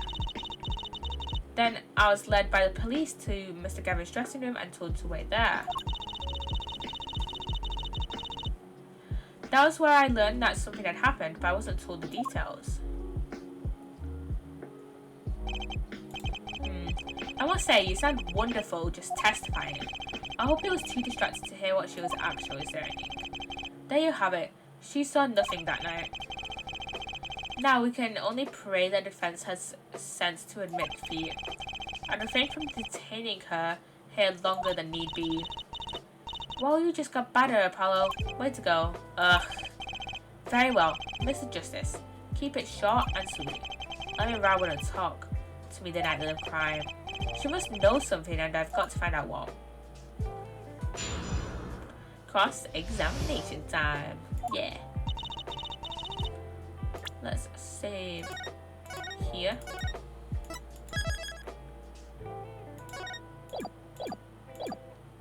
I think I have an idea which one to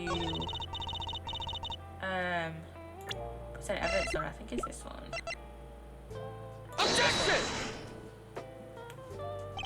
I'm sorry, Lara, but I'm having trouble believing you. You remember this brooch, do you not?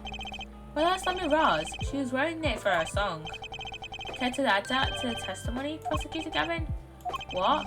This brooch was found after the murder took place. At the very scene of the crime. What? Lara, how did your brooch get backstage if you did not go there yourself? And as Prosecutor Gavin has just told us,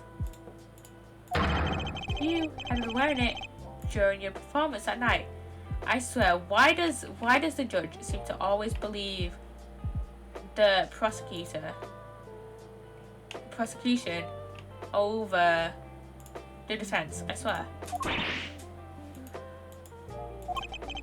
What is the meaning of this? Lara, please explain. Lara. She says English is quite difficult. That trick's not going to work here. Your forehead may be large, but you are a lawyer, truly. But you have missed one important fact. What now? In fact, at the time of the incident, I went backstage, but only for a moment. What? Think back to the moment of the crime. You know whereof I speak. Is she really saying all that? What's she talking about, Apollo? Right when the incident occurred? Ah, is she talking about that? Watch this room for me. I have to call for backup. Right, understood. You want me to make sure no one comes in, right? Mr. Latouche, can you hear me? Cooled, so cooled. Witness. You cooled? Don't worry, you're gonna be fine. I was on the way. We've seen this ability. We've seen this one. This before.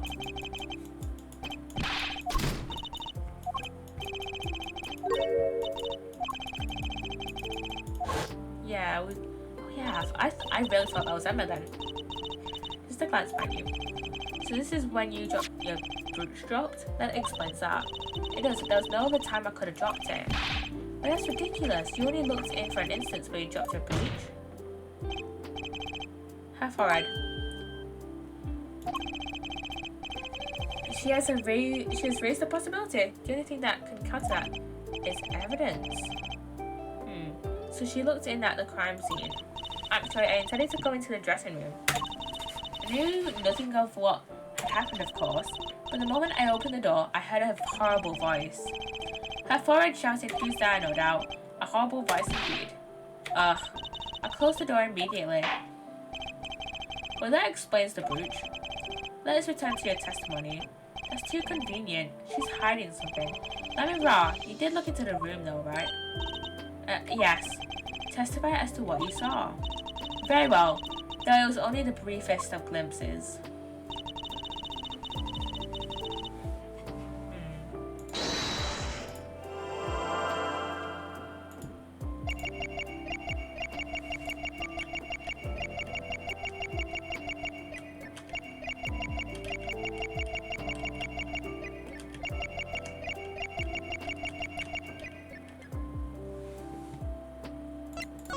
Pass on that one.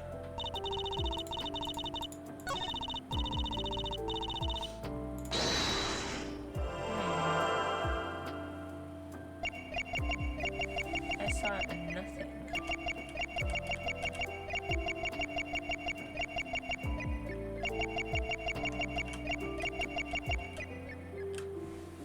Oh wait, let's hear again.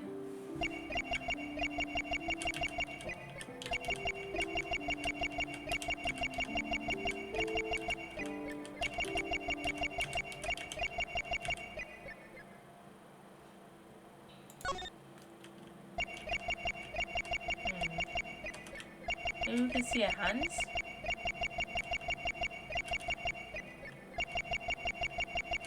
I don't see anything.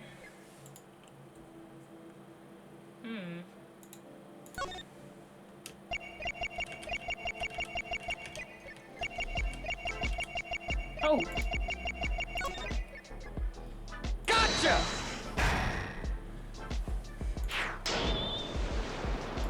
This is always such a cool sequence. The late Mr. Latusse's body, you say? Yes. You know something more about Mr. Latusse's death than you are saying, aren't you, Laura? What? I could see you trying not to remember. But the effort you made you swallow. You can't fool my eyes. It is true. I was so terrible after all. Why did Mr. Latouche have to be shot? One moment, Lamira. Yes? What was that you just said? Why did Mr. Latouche have to be shot? Yes? She was hiding something, I knew it. Lamira, I'm afraid you haven't realized it, but your words just now contradict your testimony. Eh? How could that be? Take this. Lamira contradicted her statement and after evidence to prove it. Wait. Take that! Tell me, Lamira, how did you know he had been shot? None of us told you. Immediately following the incident, a gag order was placed on the scene. This is the document proving that. In your testimony, you told the court, no one told me anything about the incident. Furthermore, you testified that you had seen nothing. Yeah, you know that Mr. Latouche had been shot. How could you have known? Dun dun dun.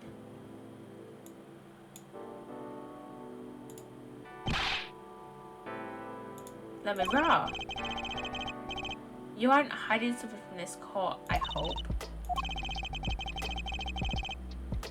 That sweet song of hers was sounding a little too sweet. Now I remember.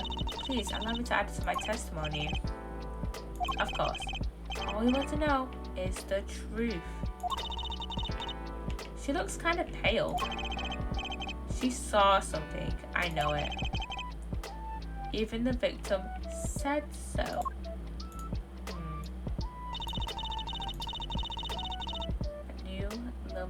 I knew Mr. Latouche had been shot.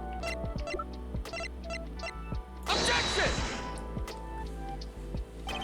Lamira, they call you the siren of the ballad, but your lies are hardly becoming of such a creature. A put down worthy of our prosecutor, Mr. Justice. Such put downs are hardly becoming of you, Apollo. stop polishing your forehead and stop polishing your character, yeah? Come on, can't I be cool for once? Observe the diagram. Lemon Raw, you looked in from the door for just a moment, correct? Yes, that is so. There were bullet holes in the room, yes.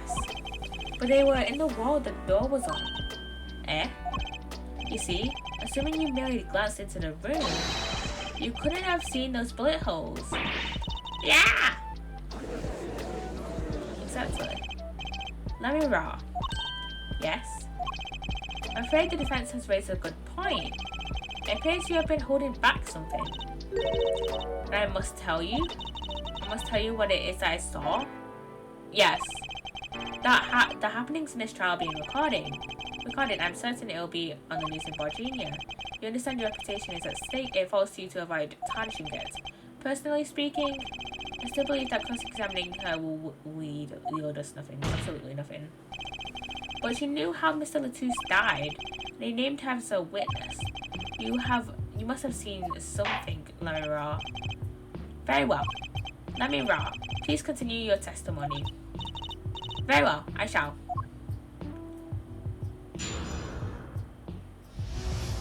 Witness testimony.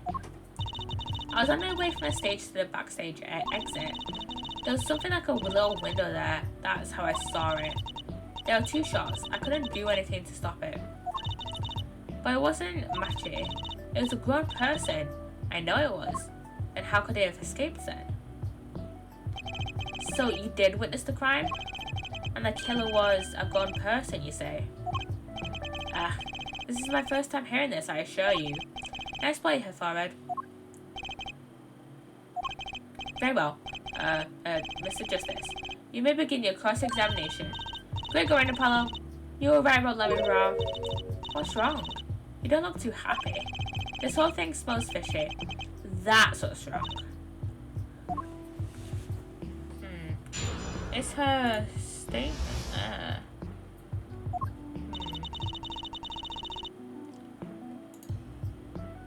Let's save. I know which statement is a little contradictory. It is.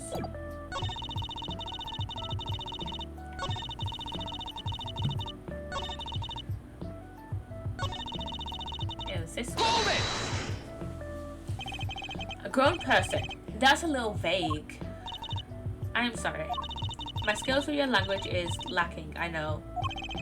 Certainly you could at least see whether the shooter was male or female. It was a man. A younger man. And you're sure of that? Yes, his voice was quite clear. Voice? Looking at this diagram, it seems the dressing room was quite cluttered. It does seem likely that you wouldn't have had a clear view of the killer. As a singer, I rely more on my ears than on my eyes. When I hear a voice, I do not forget it. That voice was the voice of a man. So you heard a voice, but wait. Couldn't that have been the victim, Mr. Latouche? Absolutely not. Did I not just say that I do not forget a voice? If it was Mr. Latouche who spoke, I would have known. Indeed. So you were at the window and you heard the shooter's voice, the voice of a young man. Apollo, this is a good testimony. That proves it wasn't Mackie. Indeed. If this turns out to be true, it would cast this case in a considerably different light. What is this defense's opinion of this testimony? I don't like it. I don't like it someone saying it's contradictory. Though it pains me to say it, there's something about Lemon Raw's testimony that rings false. Bravo, her forehead. You're cooler than I thought. I'm sure you remember what the problem is as well as the problem is as well as I do. Again, as it has been established, no grown man could pass through the air vent. He couldn't have fled the scene of the crime. But that means Lemon Raw has to be lying. I know, and I know it's bad for our case, but I can't shut my eyes to it. So this, believe me, the idea was tempting. And as her forehead says, yeah, this is not the only contradiction within her testimony. What next? What's he talking about? Lemon Raw, I understand why you would want to protect Mackie. Yeah, remember, you are the singer of the ballad. and lies do not become such of a creature. What does the prosecution mean? Apollo, what is he talking about? How come no one bats an eye when he says stuff like that?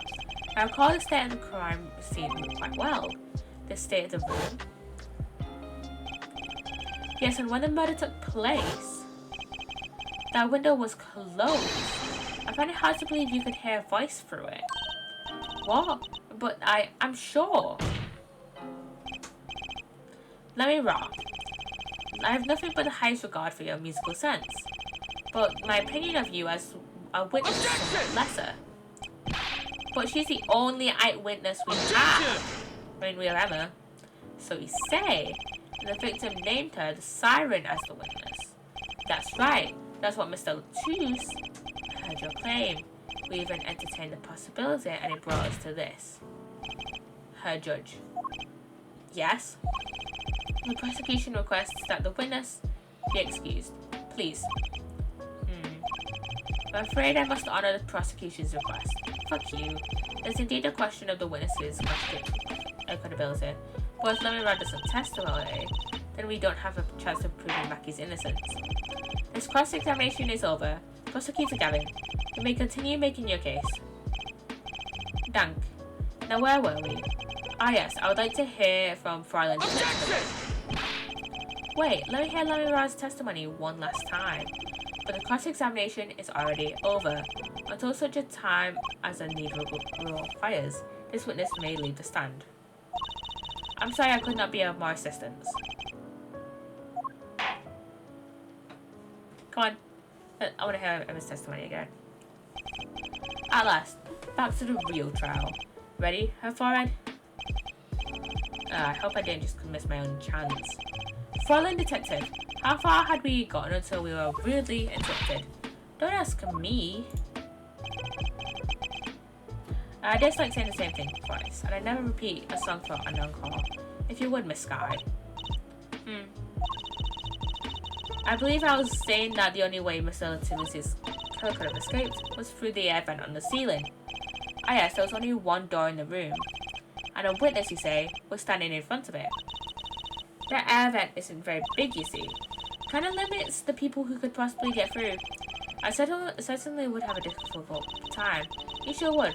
Not that you would have been in there in the first place, though. Remember, the whole backstage area was off limits to people who are not involved in the concert. The only people who meet the condition for our killer is our defendant. A virtuoso performance. I couldn't have played it better myself. She does state a clear case. Though, reading the report simply catches my eye. Oh, what's that? The circumstances of the defendant's arrest. The circumstances again. Hey, that's right, Apollo. Remember when we found Mackie? That was bizarre. She's right. Why did Mr. Latouche's body disappear from the room and end up on the top of the stage tower, holding a guitar? A perceptive observation, her judge. Ah, thanks. It was kind of an accident, really. But you work in this job long enough, you get nose for things. The judge sure seems pleased with himself. Very good, Fräulein Detective. Perhaps you could tie it all together for us. Why was the body moved? And how does that lead us to the killer? Witness testimony.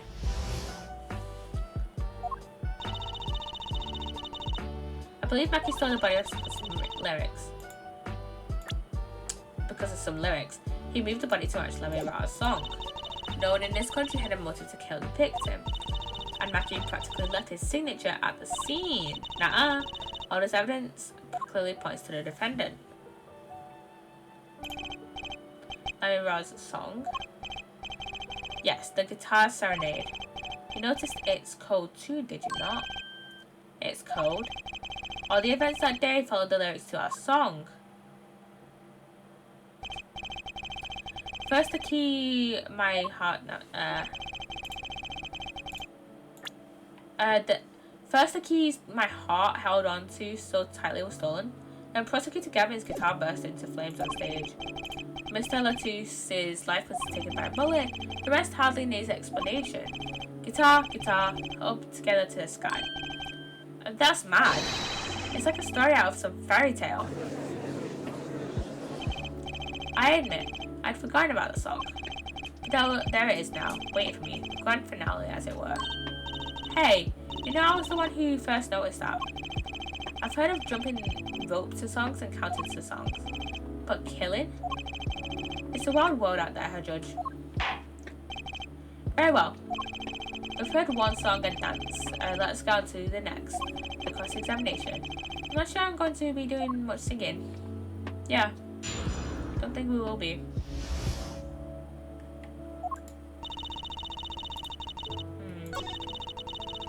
Oh wait. Let's save. Let us save.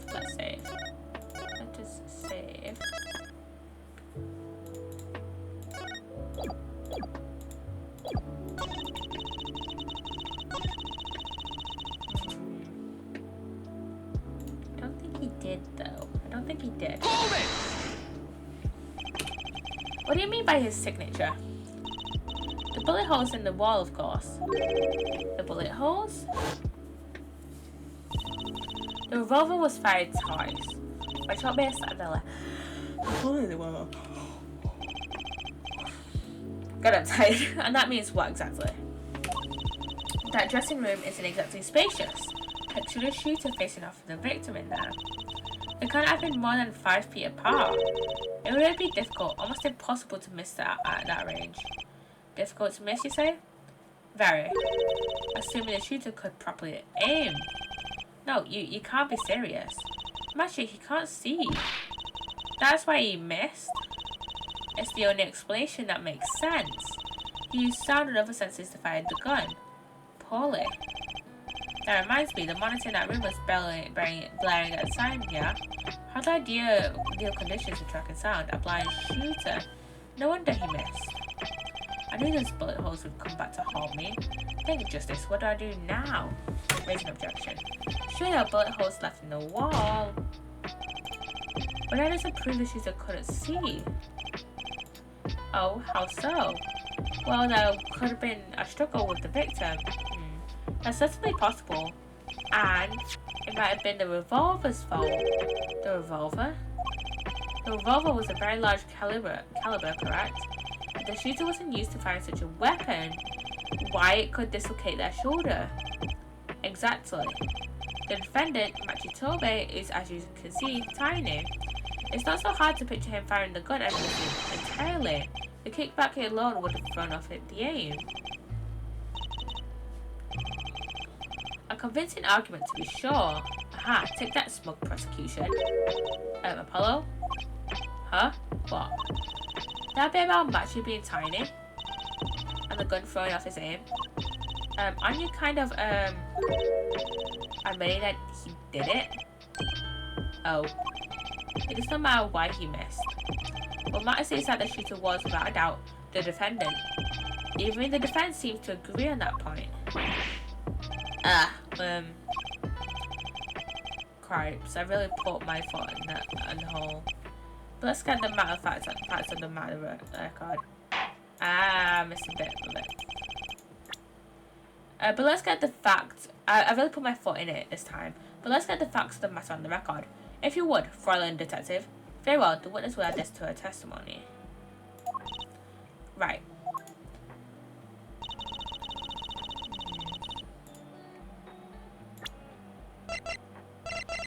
Let's give her...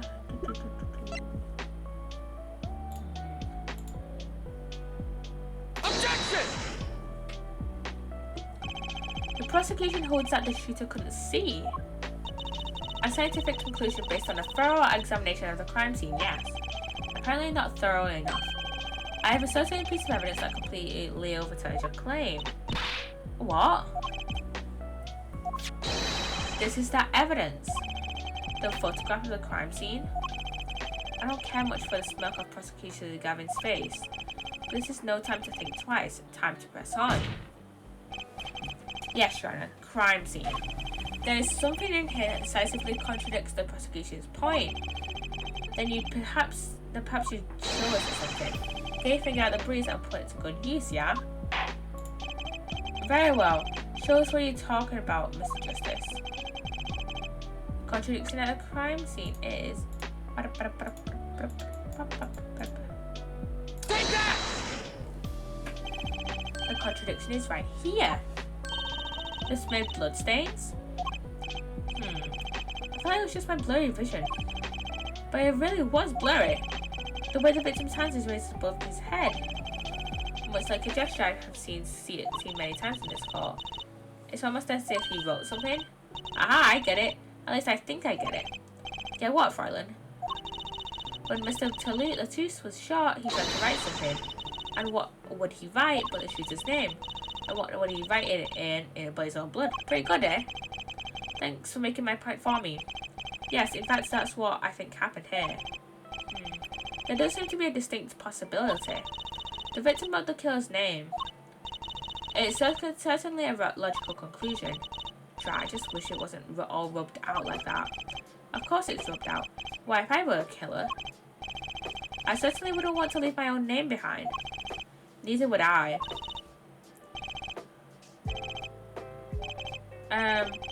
No one has anything to say? Also say about what? So the prosecution accepts this. You agree this was the victim making an attempt to record the name of the killer, and that the killer tried to rub the name out. What's your point? What's my point? Let me ask you this. How did the killer know the victim was writing their name? Well, Mr. Latouche was writing something in blood.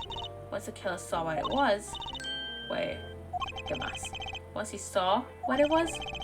Well, what did you just testify about the shooter? He said they were blind. Yeah, the crime scene itself contradicts that. The killer had to have been able to see how they rub out the name in blood. Otherwise... May I remind the court that the defendant, Matthew Tobe, is blind. He couldn't have been the shooter. Impossible! Quite possible, actually. Emma? Order.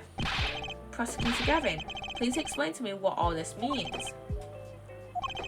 I mean, looking at this photo, it seems quite clear that the shooter could see. Yeah, up until now, it seems I owe the court an apology. The Gaffners are a band with law enforcement ties, yet a murder occurred during our concert. Apparently, this caused some confusion over jurisdiction. As a result, some reports were not found in an entirely timely manner. I'm not sure I like the vibe I'm getting here. Hey Paul, look at him. Why is Prosecutor Gavin all relaxed and smiling like that? Like he knows something we don't. And he's about to tell us. I've got an idea. Let's rock with these documents. Before that, I have a question for Fräulein Detective, if I may.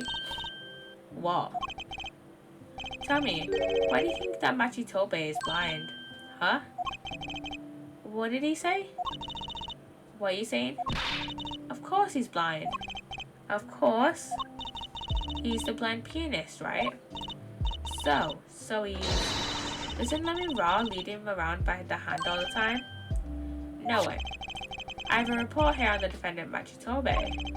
According to this, Machitobe can see perfectly well. What? His blindness was merely a publicity blind by those clear Bodginians. He can see quite well. But you said... What did I say? Exactly. Forward. No once in the course of this trial have I claimed the defendant was blind. The only one who did this was Fräulein Detective. But that's a significant fact, yes. Consider, Machitobe sees, and is the only one who could have fled the courtroom,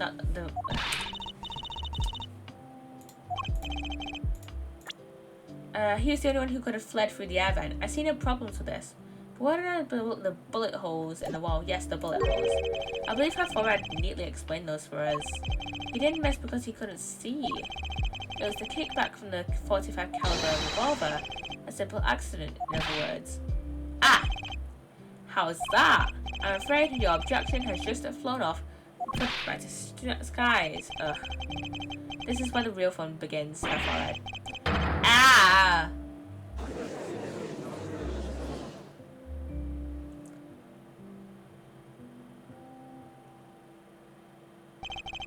I know you didn't have what it took. You You jerk. Just what was I in here for? Comic relief? Yeah, apologize. Ah, so sorry. There's no way to apologize. He's angered the Trucy now. Look out. If we can please end the bickering now. Whatever, I'm not leaving. I can't leave like this. I'll go with some clue to solve this case, if it kills me. But your testimony has already given us enough to convict the defendant. Don't say that. Aha! Aha what? This bloodstain. The criminal tried to wipe it off, right? That seems to be what happened, yes. You might be able to find out what was really hidden here. Right here, really? You can do that? That's right. With this. It's called luminol. Maybe you know of it? It's a chemical that reacts to blood. Ah yes, have we done those tests yet? Ah, as I'm not going to tell you. The blood stains covered a section of the carpet. In order to perform the blood test, that section was removed and submitted. Perhaps we should request them in court now. Right, go for it, Apollo. Huh? I have to do the test? You just have to spray the luminol on it. Simple. A chemical that reacts to blood. I've read of this somewhere. Yes, I believe an analysis is called for. Have at it. Right, ready? It's easy as pie. Just press space to press and spray an area. Here, give it a try. There's an entire court focus on me. Apollo, your hand's shaking. Let's do this.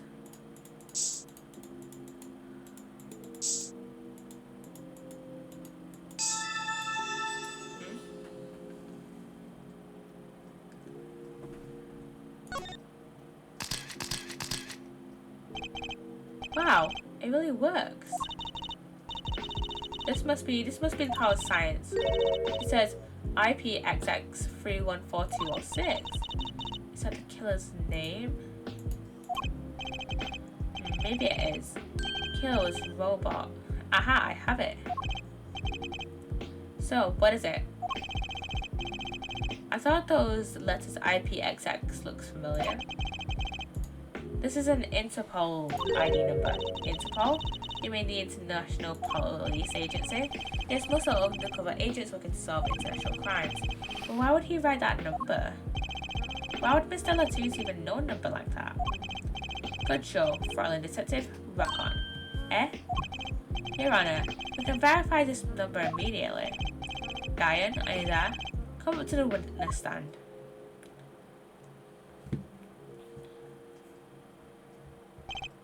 Diane, you heard what we need. Go check into this Interpol ID number. Sure thing. Give me 30 minutes. No, give me 27. I'm not sure what to think of all this. The prosecution's case is airtight, or so it seems. Yet if this number really is that of an Interpol agent. Oh wait, I know. What if Magitobe is really an undercover Interpol police station? It's a possibility. A possibility, yes, I mean, obviously. And one that would mark him as the killer for certain. Why did Latouche know an Interpol ID number? That's what I want to know. Well, we have some time to wait before we await Diane's response. Let's welcome around another mystery, shall we? A curious mystery concerning... What's it? A curious mystery concerning Magitobe. What are you talking about? Fraulein Detective, please accept my apologies. I see word that the defendant could, in fact, see just before the trial began. It seemed too much of a bother to tell you. You had me until the last bit. Does this not raise a further straightforward question? Oh, sure. Why did Machi pretend he couldn't see? Exactly, it makes little sense. What do you think, her forehead? Huh? Me? Magitobe pretended he was blind. Do you know why? How could he know? Wait, Prosecutor Gavin knows why, doesn't he? He's known from the start of the trial. He's been leading us on this whole time. Something wrong? Do you think perhaps this is all some kind of game? Know that the moment I heard that report, I knew why. I suppose people who have sold over 1 million records really are something else. What does that have to do with anything? There's a reason why Magitobe pretended to be blind, but it wasn't for his own sake. Getting the picture now? It wasn't for himself? Well, Mr. Justice, can you present evidence that shows us why the defendant had to feign blindness? I'm gonna say yes.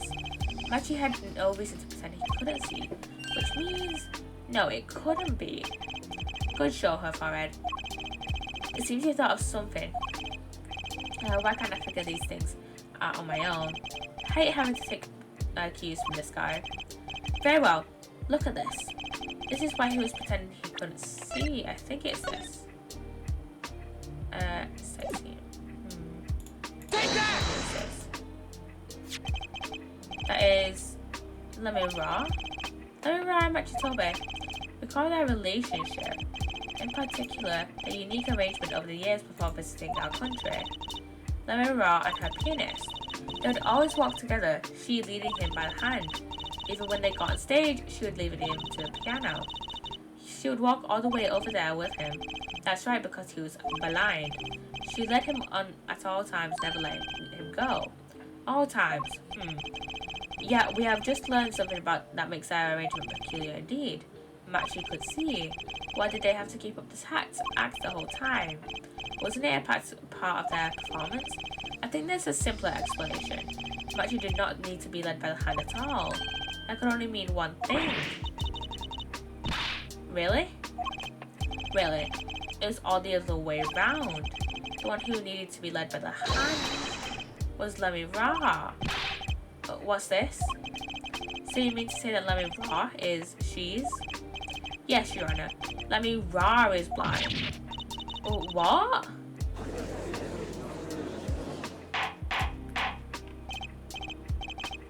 Order. That is crazy, Prosecutor Gavin. Is it now? Please shed some sanity on this madness. The defense has made an outrageous claim. The only thing outrageous I see about the defense is his vast forehead. Yeah, I see nothing is vast in vain. He's quite correct. Wait. Yeah, I see it is not vast in vain this time. But that makes no sense. Yes, wasn't she supposed to be the landscape painter in sound or something? Well, since we have her here, why don't we ask her? Why not ask Lemmy Ra herself? I believe she is still in the witness waiting room. Apollo, what does this mean for her case? Don't ask me. I had no idea she couldn't see. I didn't even imagine it until now. Bailiff, bring in Lemmy Ra. Here she is. Lemmy Ra. It pains me deeply to call you before us again in this way, and yet I must. Please, do not be concerned about on my behalf. Those eyes, she really can't see? Really? It's true. How funny it is that a tiny lie born in the Borginian countryside would one day grow to entangle the entire world.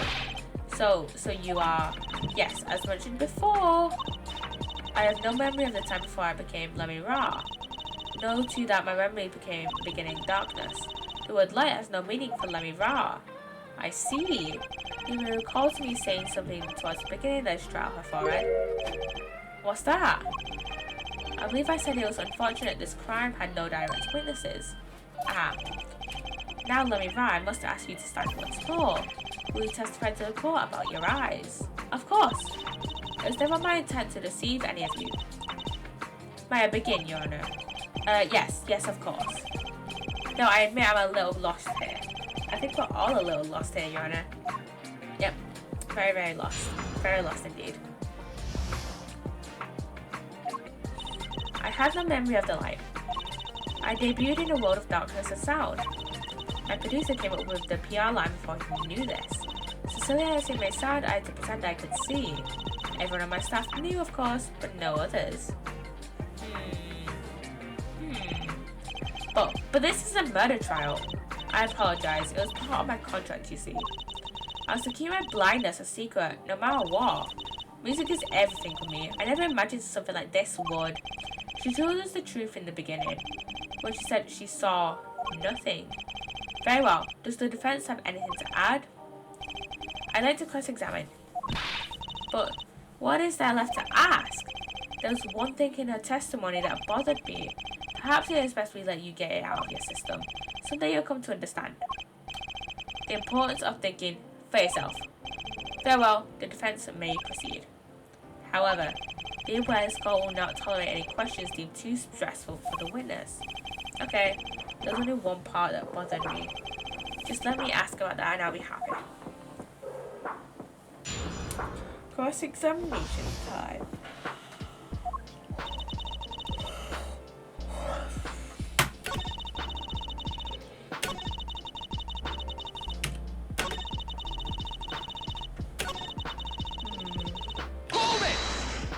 Did everyone new staff know? When you say staff, do you include Mr. Latous? I say his name every 20 times. Of course, he was my manager, so he knew, and that's what's been bugging me. Something the matter, Mr. Justice? I believe I know what it is bothering our young defense attorney. You're thinking of when you discovered the body, yes? Is he right, Apollo? Yes, I was.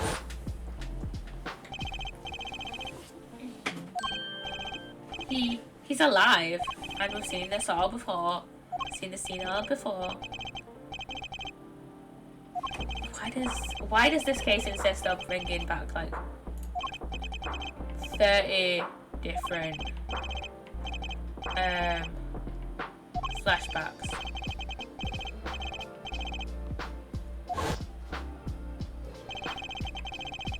Mr. Latous told me to ask you a witness, and he named you. How'd he do that? He knew you were blind. I don't know. What did I just say? You need to learn to think for yourself. Meaning what? There's no mystery here if you recall everything he said. Think of his last words once more. The witness, siren. We've heard them many times, along with a little play acting by our defense. I remember them well myself, but that statement is not really fair. I mean, what he said before that. Before? What came before that? Ah! That's right, he tried to tell you.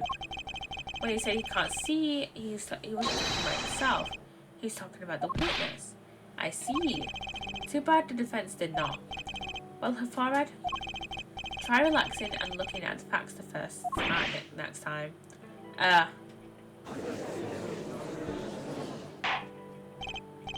Order.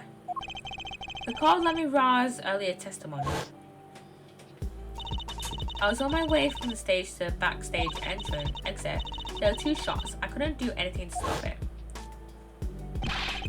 But she couldn't have heard those gunshots. I thought we proved that. That is not the most important part here. The moment he was shot, Mr. Latous witnessed her through the window. Why else would he have named her as the witness? Ah, but I really did hear them.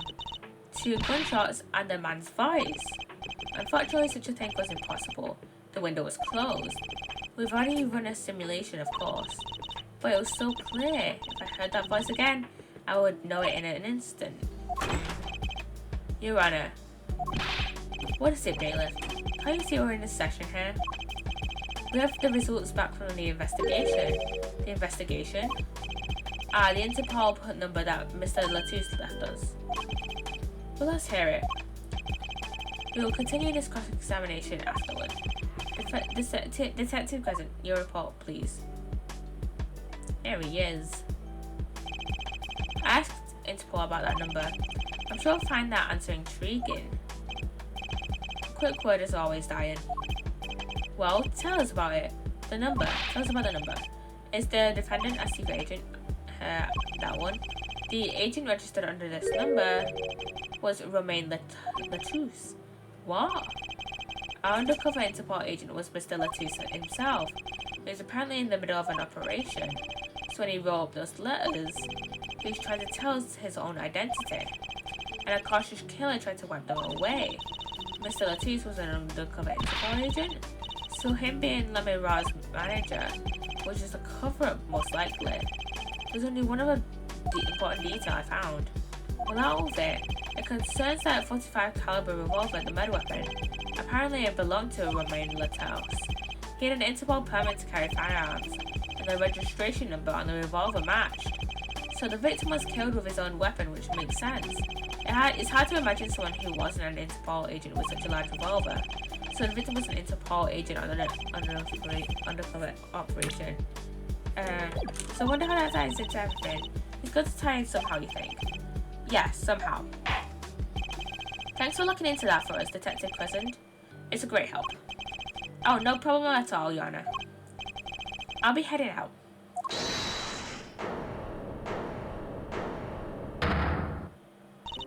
Wait. Let me rise. Something the matter? That voice just now. Diane? Mr. Diane, is it? Is he the murderer? It was him. I am sure of it. It was him. You aren't saying... That voice I heard talking to Mr. Latals. When I heard the gunshots fired, it was him. It was Mr. Diane. Is this some kind of joke? What? No way. The fuck? It was Diane? The court fell in such a chaotic state, the trial had to be suspended temporarily. I'd never seen that happen before. Of course, it's not every day they get an accusation like that before. Let me draw a finger in Diane Crescent. Not only is he a guitarist, he's a detective. Could it really have been his voice Lemmy Raw heard? Things were changing fast, and frankly, I wasn't sure I could keep up with it. Hey, no wimping out now, Pello. We still have one investigation left I want to do. But first, I need to get a drink. So, what I'm going to do is put words on stream up. And let's just continue on. Won't write anything.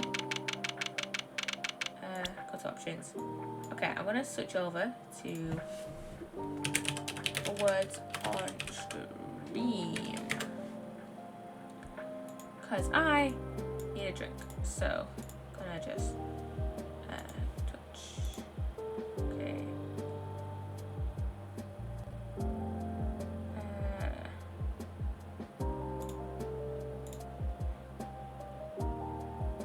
Wait, let me get settings. Yeah. Okay. Let me change my game capture to. Oh wait, it's not game capture, is it? It's window capture. It's words on stream. I have to put game capture below window capture. There we go. There we go. Hey guys. Stop. There you go. I'm going to go get a drink. I'll be like 5 minutes.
Hello guys, I am back. Yeah, let's get back into my pile of justice. And oh no, we don't want another round of words. Yeah. We have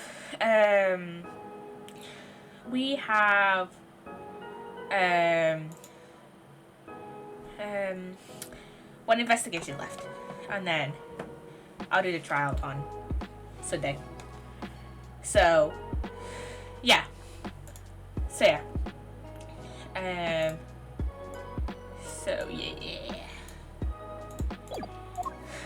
Right, anything? Hey, hello. What? Well, you know, actually nothing. I mean, something. Or maybe not. Oh, the suspense is giving me an ulcer. Well, you know the trial today? I was thinking, if you gave it a score, what score would you give it? A score? G. I guess I would, or maybe, well, I'm just as bad as you. See, it's so vague. Clearly. Imagine if I did a guilty verdict, which is something. Though I can't say I'm any less confused about the case. I asked the Interpol about the number. I'm sure you find that answer intriguing. The agent understood, and this number was Romain Lettuce. And the victim, Mr. Lettuce. Well, who would have guessed he was actually an undercover Interpol agent? What a mess. And we don't have any idea what he was investigating. Well, true, but we now know who shot him now. Let me rather told the whole court. Wait, that voice just now. It was him. I'm sure it was.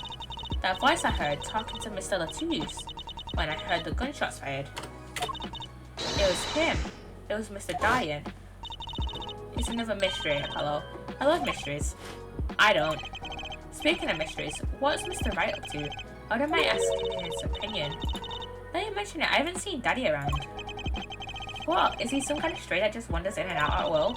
I wouldn't say that, but he has been going out a lot. Some top secret mission, he said. Top secret? Anyway, you can't just rely on him to save the day. And you've got me to help you. We'll be fine. Fine. Well, time's a wasting, as I say. Let's investigate. That's the spirit. Let me Raj up to bombing court today. It was dying. Let me Raj said she never forgotten a voice, right? That's so cool. I guess. What's that called again? Elephant ears. I bet that's what they're called. Somehow I don't think that means what you think it means. Let me check. What does it mean when you can remember all voices you've heard?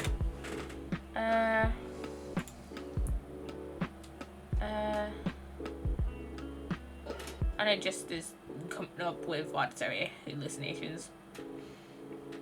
It's literally just coming up with hallucinations and not what I'm thinking of. So I don't know. I don't know.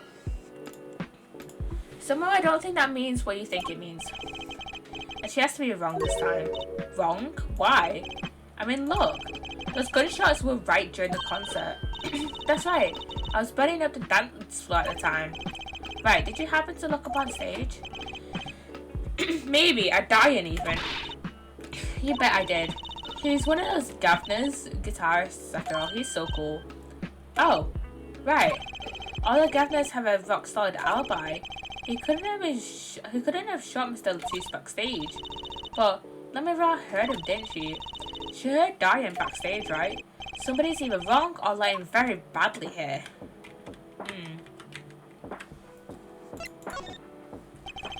An Interpol agent. I was wondering, what is Interpol anyway? Huh? Interpol?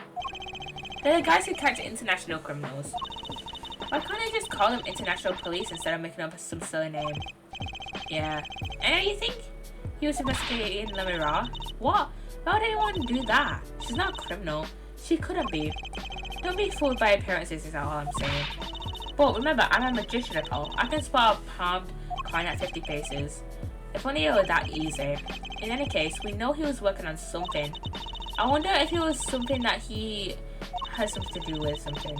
That something being our case. The last something, I mean. Something like that. Frankly, the whole thing is making my head hurt. What was Mr. Latouche up to? Ah. Who the fuck are you? Tracy? Was that another one of your tricks? It wasn't me. Can't even make Mr. Hat laugh like that. Oh, it's this guy. Wherever the mundane gives you ways to miracles, a word is whispered. Grandma. Aye, the other day. Who's that?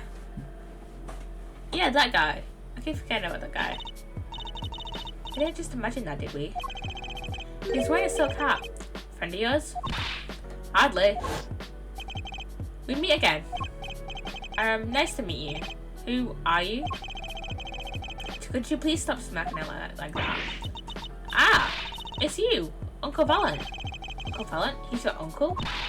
No, silly. It's Great Greymare, Valen Greymare, the Grand Magician. Yes, it's I, the Great Valen Greymare, as seen on television. And could you please stop smirking like that? It's been a while, Miss Trucy. 7 years to be exact. My, how you've grown. Good to see you again, Uncle Valen. You look exactly the same. I hate to intrude, but why is the Great Magician doing paying us a visit? I believe it was you who wished to see me, so be quick with your questions. Okay, who the fuck are you? And do not quail, quake, or quiver. I am quite tame. Though my startup may stare the sight, I'm quite down to earth when he calls. It is a certain aura to him, it's true. Let's ask him about the case, Apollo. His aura sure isn't lost on our magician in the making. She's practically drooling with enthusiasm. After all, Uncle Valen's one of Daddy's best friends. That's why I call him Uncle. What, does he mean Mr. Right? No, I mean, my real daddy. Juicy's real father? Questions. Wait, Apollo. Don't tell me you don't know about Troop Grammar. Troop, Grammary? Huh? Wait, it does sound kind of familiar. Oh, lost a life, lamentably listless lad. Do you not know the greatest troop of magicians on the planet? Valen Grammary. The name begins to surface my mind. It was a name I heard on television as a child. You bet you've heard the name. He made a cruise ship disappear and blew up an amusement park. And when he made all of his gold disappear from the States, then escaped from a high security prison. You said he's a magician? Yeah, sounds... I opened the looks to a strange, but I made the opposite. This is a true bit called True Grammar. Alright, wait. What, Apollo? I remember seeing you on television a long time ago. Weren't you with someone else? Like a duo? A duo? Yeah, you're the partner. Something Grammari. Yes, Zach Grammari. A masterful maker of magic, a capable crafter of shining showmanship. What's everyone so quiet? Daddy? Oh, no way. Oh, so this Zach Grammari is Trucy's bio dad? Once upon a time, Troupe Gamari included 2 grand magicians. Myself, a valiant Gamari, and my partner, Zach Gamari. And then this Zach was... Who's my real daddy? Truce's father, a magician. I guess it makes sense. I had no idea. There wasn't much point in talking about it. Not now that he's gone. Oh, I'm sorry. No, it's okay. I'm not lonely. I've got my daddy after all. Yeah, he's got Phoenix. And you make me laugh Apollo. Glad I'm good for comic relief at least. Not that much see daddy these days. I've been reminiscing remembering my reasons for a visit. Reasons? 2 in fact. First being, of course, to see you, Miss Trucy. You don't know how happy I am to see you again, Uncle Valiant. I'm sure you are. No one from Modesty, are you? When I encountered you at the Colosseum, the first time in 7 years, I could fain not contain my emotions. I wept oceans. And to learn you now defend that poor pianist, that blinded boy. It was a hot topic of talk amongst the staff, you know. And defend him you didn't. Well, if it wasn't all my doing. I am his defense attorney, actually. My only reason for coming here today was this. That's a videotape? Quite so, a recording of the concert, no less. I brought it for you, Trucy, on the behalf of Troupe Gamari. Will you watch it? Yeah, sure. Oh, that's the brooch she had on. I completely blanked out of my mind that she was wearing it. And there's the pianist.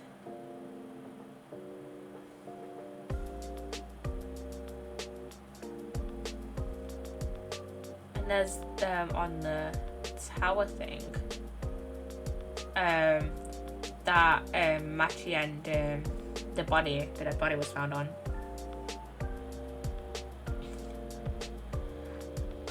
Clavier's 3D model.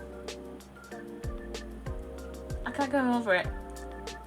It looks too orange. It looks too orange. It looks too orange.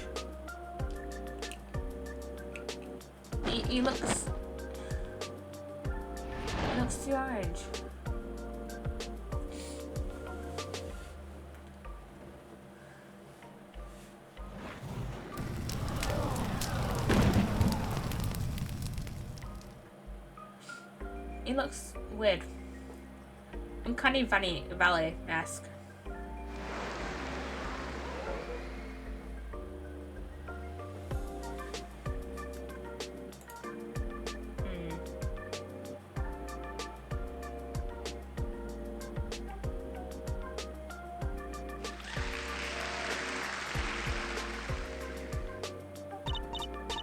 Wow, it's almost as good as it was live.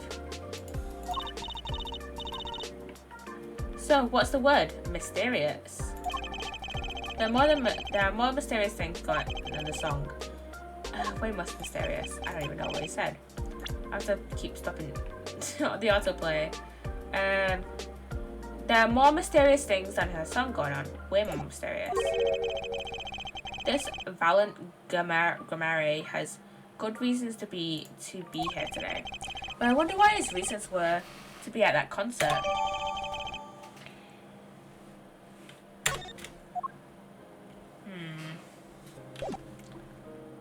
Let's ask him more about the videotape. Wait, no. No. Listen. So I was wondering. So I stood in the middle of the song then. I didn't see a stunt. What about Lamare vanishing and reappearing? Oh, that. Because I'm so used to seeing that happen, I didn't even notice. So young to be so jaded. A simple sleight of hand, a petite, prestidigitation, that word. A modicum of magic from me to you. So that's why you were at the concert. Yes. I was out to watch my truck take to the air. So you're the one who knows how it was done. Of course, I am like a deity with the stage as my domain. I suffer no mystery upon those floodlight boards, not grasped quietly twixt my fingers. It is a potent primeval power I possess. Well, do you think you could tell me how it was done? Hey now, Trucy? That's like totally against the rules, Apollo. Not during a murder investigation, it's not. On my none, for my illusions are mine alone, Monsieur. Also what? We call that a terrible occurrence, and later, well after my illusion entered the audience. Oh. Don't even ask, I won't answer. Too bad for you, Apollo. Whose side are you on? I, Valent Grimere, now make my leave, Miss Trucy. There's no need to rush, Uncle Valent. You should stay a while. I'm afraid I cannot. I may not. I shall not. I have been asked to assist with an analysis, and so I shall slink back to the scene. So, you'll be at the concert venue today? Correct. If you would call on me, come to the Colosseum. See you later, Crocodile. With a whirl of his cloak and a wink of his eye, he turned and walked out through the door, normally. Well, there you go, Apollo. Let's get cracking. Right, Valent Grimere. I've got a few more things to ask him. Foremost amongst them, that bit of magic that made Lamore disappear. And how he knows Trucy and her real father. Let's go. Let's go to the detention. Let's go to the detention center at first. And yeah.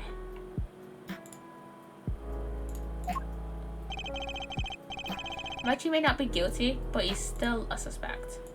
But they don't have any decisive evidence. Yeah, but only someone as small as him could have gotten out of that room. Right, yeah then. And he lied. Lied? Machi told, but I can see. Ah, Machi. Speak of the devil. It looks like he's doing okay. I forgot, why did we come here? It's not like we're going to talk to him or anything. Words are overrated. Feelings are what matter, Apollo. It's kind of hard to put a court case on feelings. But since we're here anyway, might as well get out what I want to say off my chest. If you need someone to complain to, I'll listen. I think she's actually worried for me. So, what did you think of the trial today? Oh, I'm glad he doesn't understand English after all. If he did, he would have been scared out of his mind by that trial. Hey, all's well that ends well. You have to be more goal-oriented. If he's innocent, we win. No, if he's found not guilty, we win. Same thing, Trucy. Machi may not understand English, but I bet he gets that better than you do. Huh?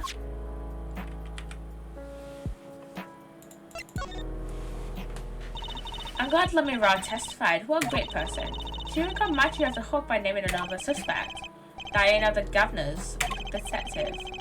I wonder if her Maki knows what happened. I mean, if he could follow how the trial went after all. If no one told him there was a new suspect, how would he know? Hey, what is that? What is it, Apollo? No, it's nothing. I must be imagining it. Imagining what, Apollo? Oh my god, my eyes. Yeah, I'm definitely ending stream after this investigation. It's just I couldn't help but feel that, I don't know, Machi, he doesn't understand what we're saying, right? How could he? He's a young Budgenian. He doesn't speak English. Yeah, but our bracelet is reacting to him. Huh? Maybe it's malfunctioning? Or it's scared because you keep making those I'm so mad faces. Was I that bad? Maki lied about not being able to see. But what if that's not all he lied about? If you're curious about it, there's only one thing to do. You should ask him. I think he'll take something big to get to him. Some kind of undeniable evidence. We'll be back, Maki.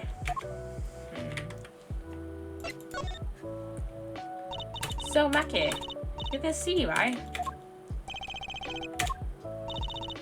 Maki can see and Lamira can't. The whole world's gone topsy-turvy. Sorry, Apollo. I don't think we're going to get any information out of Maki. Which makes sense. Yeah, I guess it does. Yeah, we're not going to get anything out of him.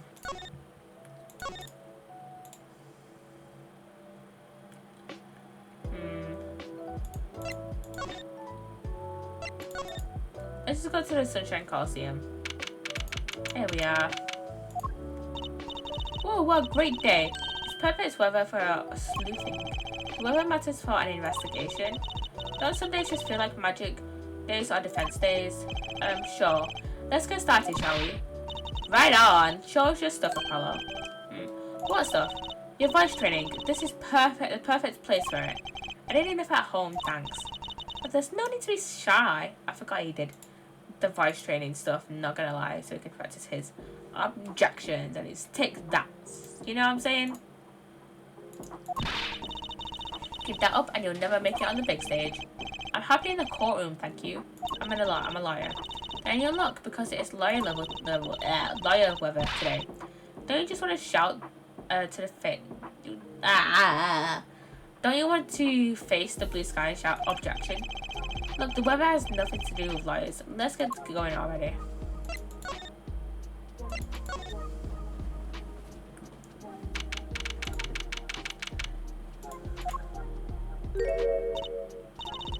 Mr. Attorney. I'm sorry about today. There's nothing you need to apologize for. You're merely defending Mackie. Are you okay? Alone even. Humans are blessed with 5 senses. Even with the one we get by. Though it does make being a witness rather difficult. Speaking of seeing, you knew who we were before we spotted you just now. And we weren't even talking. I heard your footsteps several times the day before. Oh, you must have great hearing. It is that have heard the crime taking place. Also, she claimed yesterday, but how?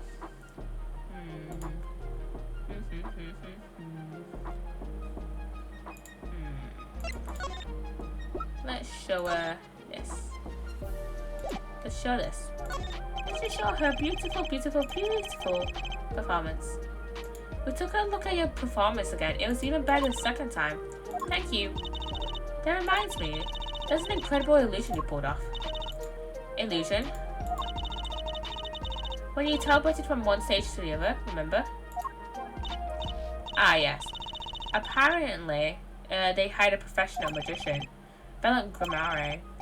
I was wondering, do you think you could tell us how it was done? I'm afraid I cannot. Mr. Gramare made me sweat to tell us a soul. I was afraid of that. Hard to imagine a magician if you can't keep a secret, you know?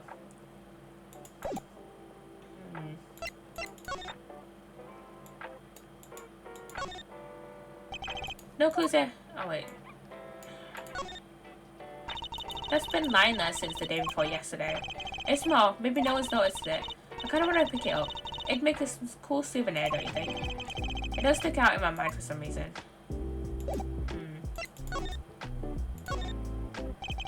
That was quite a statement you made today in court. About hearing Diane Crescent's voice at the scene of the crime. I did not know his name. But I never forget a voice. Wait. And now it's just the voice stuff I was talking about. Hearing Diane.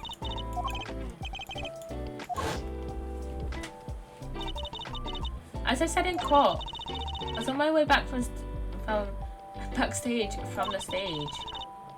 That was when I heard the voice. I'm guessing Diane and Mr. Alatis were talking about something. Next moment, I heard those gunshots. Why didn't you call security? To be honest, the other night was quite frightening. I never imagined the gunshots might be real. I was in quite a hurry myself. I left the scene at once. So it really was Diane's voice that she heard. Yeah. At least she certainly thinks it was. Let's ask her about Mackie. I met Mackie before my debut as Lemon Raw. I was thinking in a restaurant in Virginia. And he was playing the piano. I'll be a minute.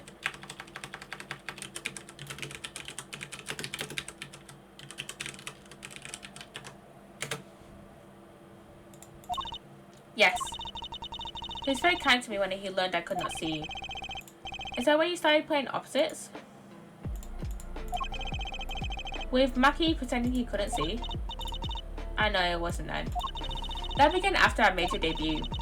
After I became known as the landscape painter in sound.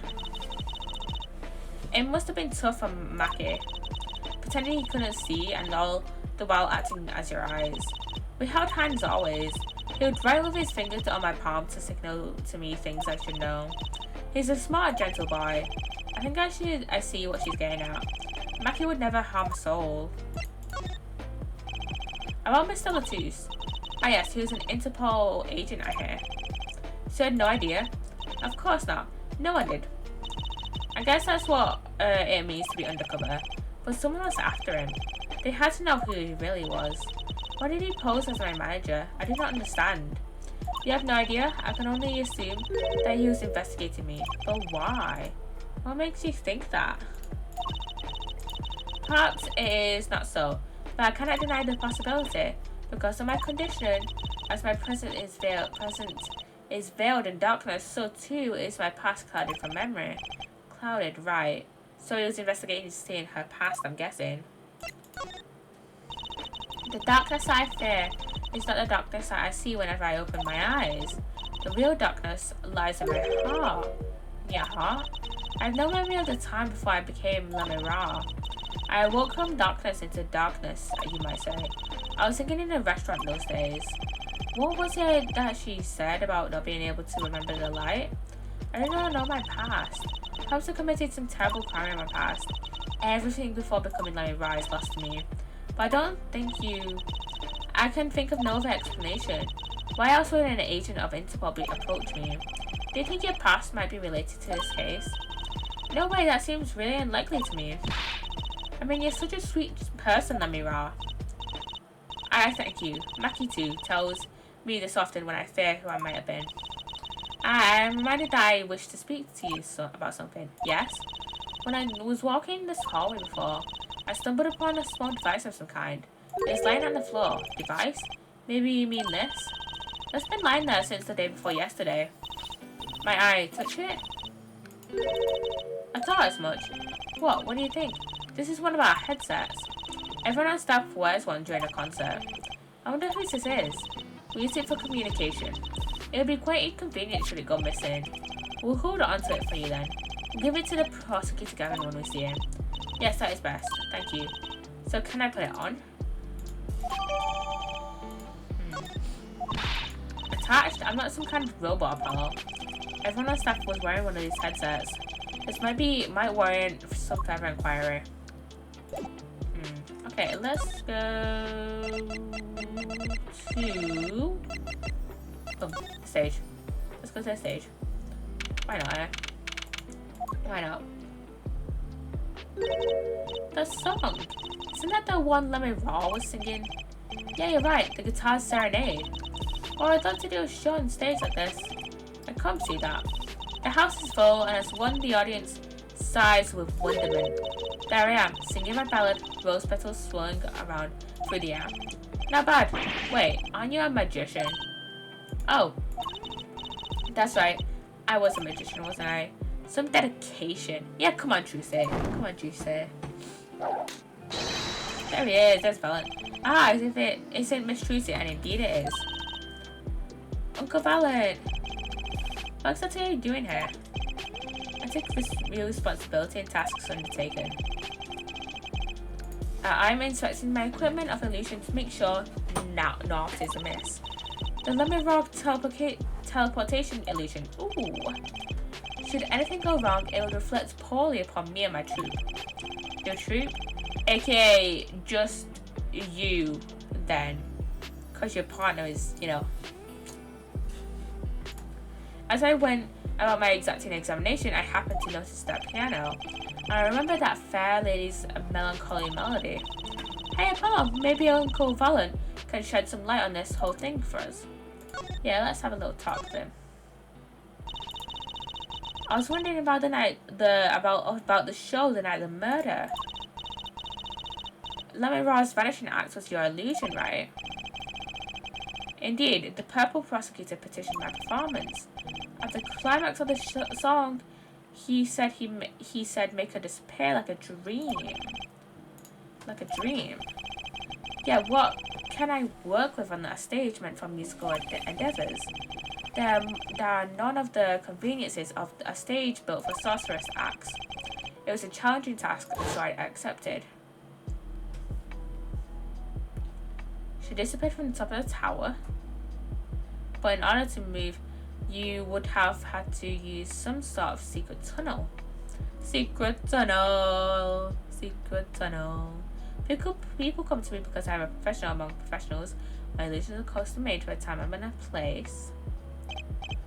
Now, because of the murder, all the eyes of the nation are on this concert. No bad thing as far as the fortunes of the troupe Grammarian are concerned. So you were here checking up on your trick to make sure it went well. And went well it did. Now speaking of pianos, that piano over there troubles me. It troubles you? Why? Oh, why do you ask why? I think it's probably quicker if I just check it out myself, thanks. Okay, we'll check it out in a minute. I know what you're thinking in that head of yours. Grammarian, yes, you say. I recall seeing me on television. Something of that sort? Oh, actually, yes, you're right.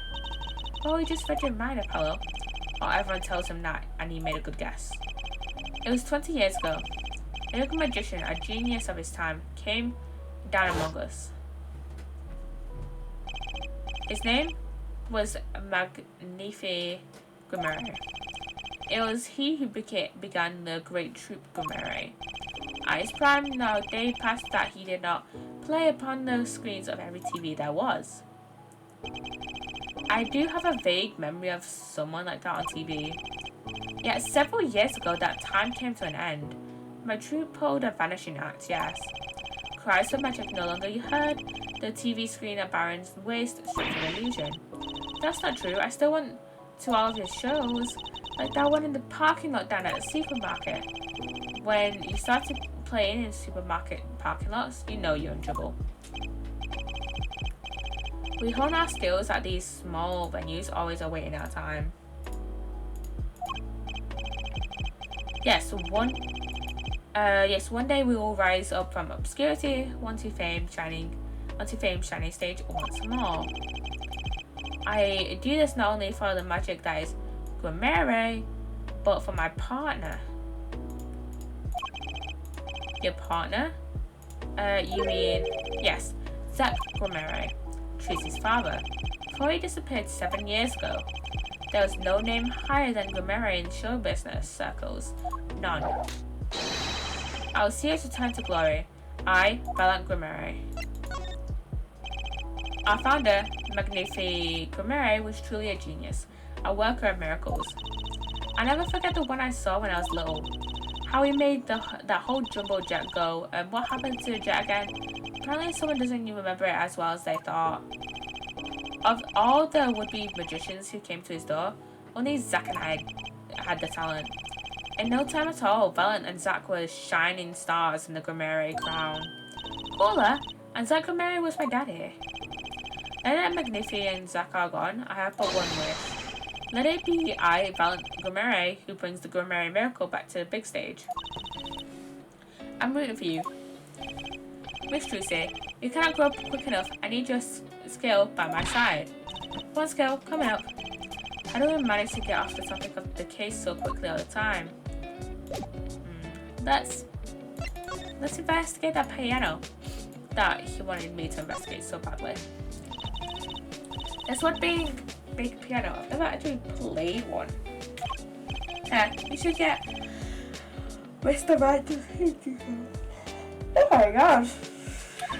No good. You can't play either. I kind of feel bad for the guy now. Maybe now's my big chance. Stand back. This could be the debut of Prodigy. Ew.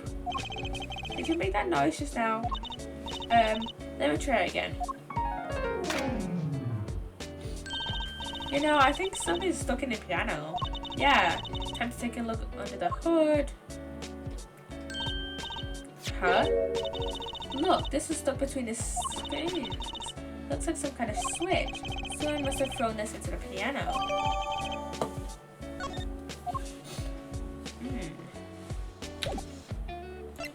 Okay, we can't talk to Mary about it. Let's see if we can find Emma. Let's see if we can find Emma and talk to her about it. So that I don't want to show this to Lamare. Maybe she's in Lamare's dressing room actually.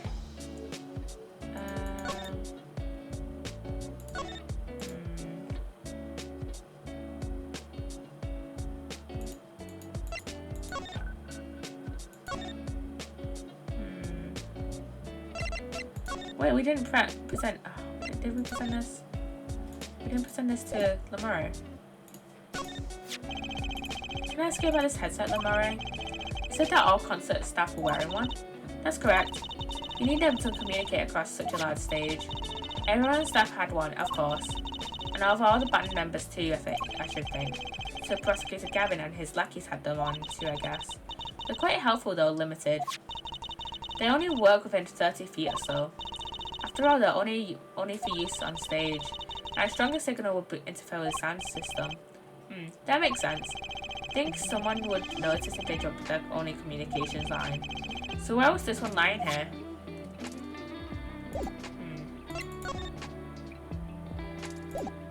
That is weird. That is weird. Maybe Emma will show up now? Yeah, she should show up now.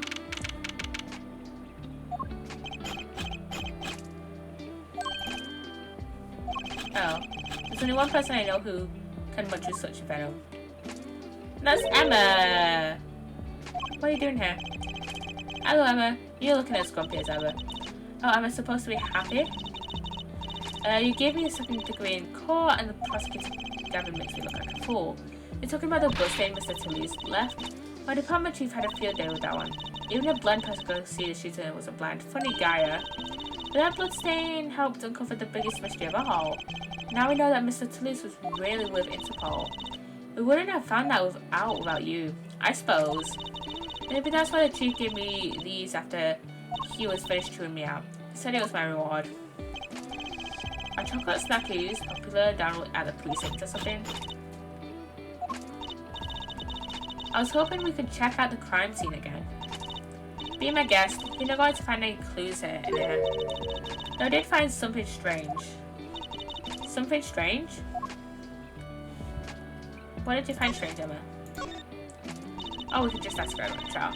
I'm at my embarrassment course for the year, that's for sure. But that's a good thing, isn't it? How? I mean, think about it. Now you don't have to be embarrassed about anything else all year. If only it works that way.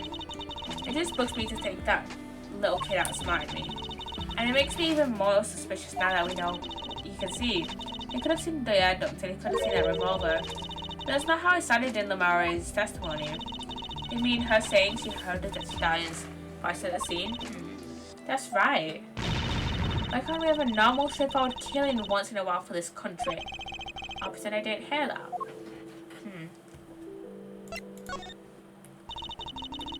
Was that true about what you said in court? You know about the case? About how everything was happening according to the song lyrics? Guitarist Serenade, you mean? I found the link, you know. First, Prosecutor Gavin's heart-shaped key was stolen. Key ring was stolen. Then Lamare flew around. Wait, flew around. Then Lamare flew through the air. Then Prosecutor Gavin's guitar caught on fire. And in the end, the bullet took Mr. Latu's life. And he went up in the sky with guitar. Well, 15 feet up at least. It is kind of hard to chalk it up to coincidence. I know, and I found it. You think the same person did all of this? Don't ask me, I didn't do it. Neither did I. I couldn't fit through that air vent anyway. What? You think I did? You think I did it? Sometimes I worry about that girl. Okay, why is this something strange, Emma? Why is this something strange? So what did you find? It's so little I must have passed over it yesterday. I found it under the sofa. What is it? Part of some device, I think. I haven't a clue what. The bit sticking out from the bottom, from the end looks familiar, so I examined. Turns out it's an antenna. Oh, like on a Beetle? Like on a cell phone. This device must use an electrical signal of some sort. An electrical signal, you say?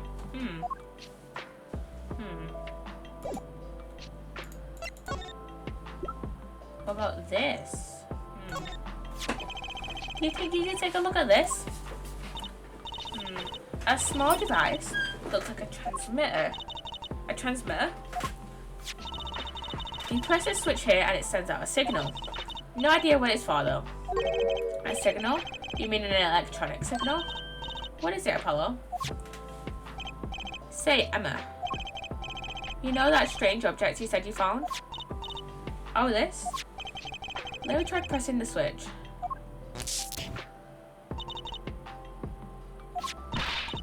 Yeah! It's on fire! Emma's device is on fire! What's the big idea? Ah! Oh, wait! Now we know what this is. An igniter. What's this in, Clavier's guitar? And I'm playing my midnight per charge. And I may accidentally knock my, there, I just did it. I knocked my, webcam while plugging it in. My webcam being silly. To be fair, it was £15 off of Amazon. So yeah. This part here must work like a lighter. It nearly lit me up, that's for sure. Hey, don't look at me like that. I didn't do it on purpose. I suppose at least we're getting somewhere with this case. Hey, Apollo. Let's ask Emma more about the switch. Yeah, let's ask her. Now that she has some first-hand experience. Yeah, let's ask her about it. What are you trying to do? Burn me alive? Come on, it was just a few sparks. Says you weren't the one holding it. There's enough sparks flying around here with just you two talking. Anyway, now we know this is a remote for an igniter. Let me see that for a second. Well, this is definitely a little transmitter. The signal's weak, probably only reaches 30 feet. A transmitter, huh?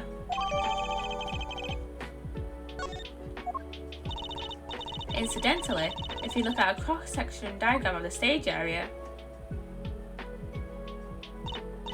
let's see, 30 feet from Lamar's dressing room, that covers the backstage completely. Also looks like it would cover the stage. It kind of seems unlikely anyone would use this on stage. Guess I'd better be getting on my way with my investigation. We'll have to look for more clues elsewhere then. I feel bad just knowing what this thing is now. I'll have to look into igniters a bit more later. Good luck! I'd like to know a bit more about igniters myself. Where should we go then? That's Lamar, right? I haven't really investigated outside, really. So let's go outside.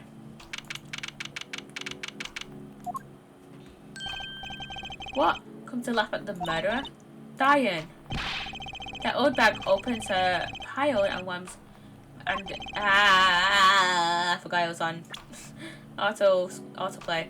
That old bag opens her pile and wham bam, my life goes down the chute. Thanks. It won't make me work while I'm a suspect. Diane isn't in the best of moods, is it? Not many people are these days, it seems. Fair enough. It's a crime scene. Not exactly the happiest place for people to hang out. And Gavin had to go rub salt in the wound. My alibi is rock solid. Rock solid!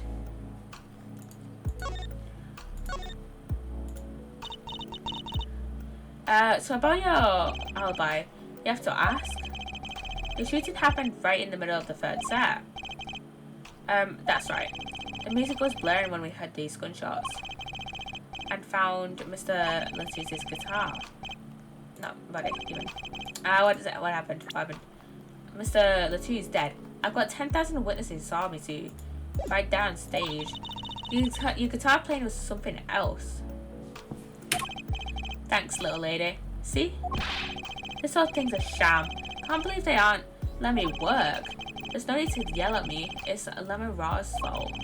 She was the one who said she heard his voice at the moment of the crime. But I never even talked to that old windbag. How could she possibly identify me?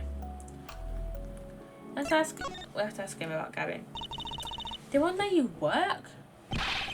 They won't let me work, Gavin. Since I gotta lie low until suspicion's clear. What suspicion? He can be sucked to a stick in the mud. Mr. Gavin, a stick in the mud. He may look all flashy and showy, but he's straight as an arrow, man. Except when he's depressed. You hear him whining the other day? Oh, you mean the thing with the mixing bowl? Mixing board even.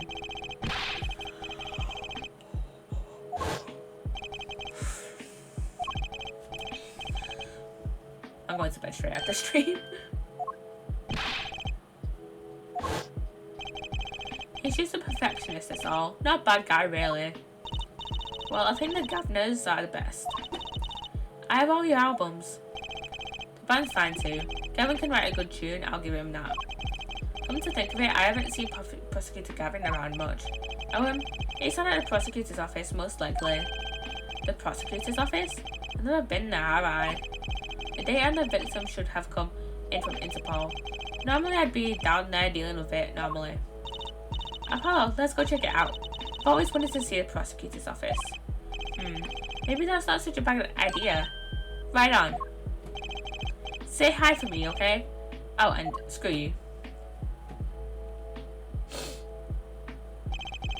I told him I went into that crime scene. Oh, we'll be going now.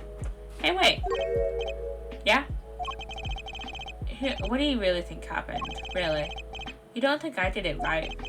Well, great. Wait to install a guy with some confidence. Just remember I was ripping it up on stage when it happened, okay? Ripping. Don't be led astray by some siren song, yeah? Get this one wrong and you'll be eating humble pie for a year. I'll bake it myself. Let's not talk to him anymore, alright? Detective Darian present. He's one stone I'd leave unturned if I had a choice. I don't know if this is a hot take or not, but you know the Rise from the Ashes case from the first Ace Attorney game? I believe that should have been a I feel like that should have been a Trials and Tribulations case, not a first Phoenix Wright straight. Not a first Phoenix Wright. Not a first Phoenix Wright like case, because I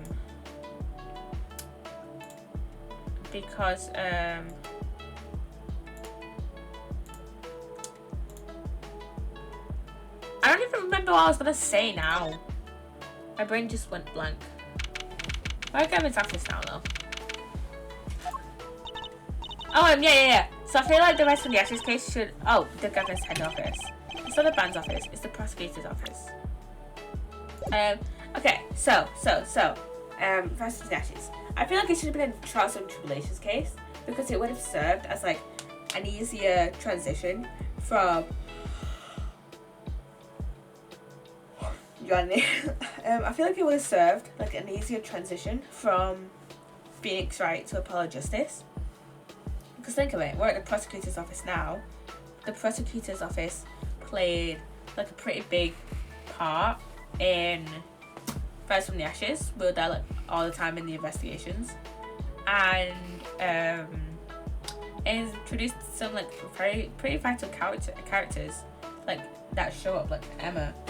I mean, I'm not sure if the other Rise from the Ashes characters show up, like Jake Marshall or Angel Starr. I don't know if those two show up in Apollo Justice, and obviously Gant probably won't show up because, you know, he's not like a major villain, he's just like a one-off. But yeah. But Emma's here. Yeah, so that's why I'm asking what this creepy thing, object, whatever. Looks like Prosecutor Gavin is on the phone. So I guess we'll have to come back. I can hide behind that bookshelf real quiet like. That's eavesdropping. Hi, we'd just be waiting quietly, so I won't notice. What if we heard something scandalous about the band? She'd make a good reporter for a gossip mag. What, a replica? So why was he after it in the first place? Yeah, Latraus. Look, don't talk to me about those bargains, okay? Just get me that report, chop chop. And stop leaving mysterious objects in my office, okay? In times like these, when I start to miss dying. Huh? Aya. Just thought we'd drop in. Hope you're not mad. How could I be? There's not enough tea here in the world in any case. Have a seat. Prosecutor Gavin, the philanthropist. Watch and learn, Apollo. So who have you come to see? Huh? Flavia, lead vocalist for the governors. Oh, Prosecutor Gavin. Screwed for the courtroom. What do you think he means? Apollo, I think he's given us a choice. We can either ask him about the concert or the case. Which way to go? That reminds me. Did you see the paper today? Yes. I didn't see. I read it into the TV section. Shit. What did he say? Good girl. Oh, how about you? Have I read? I read the funnies.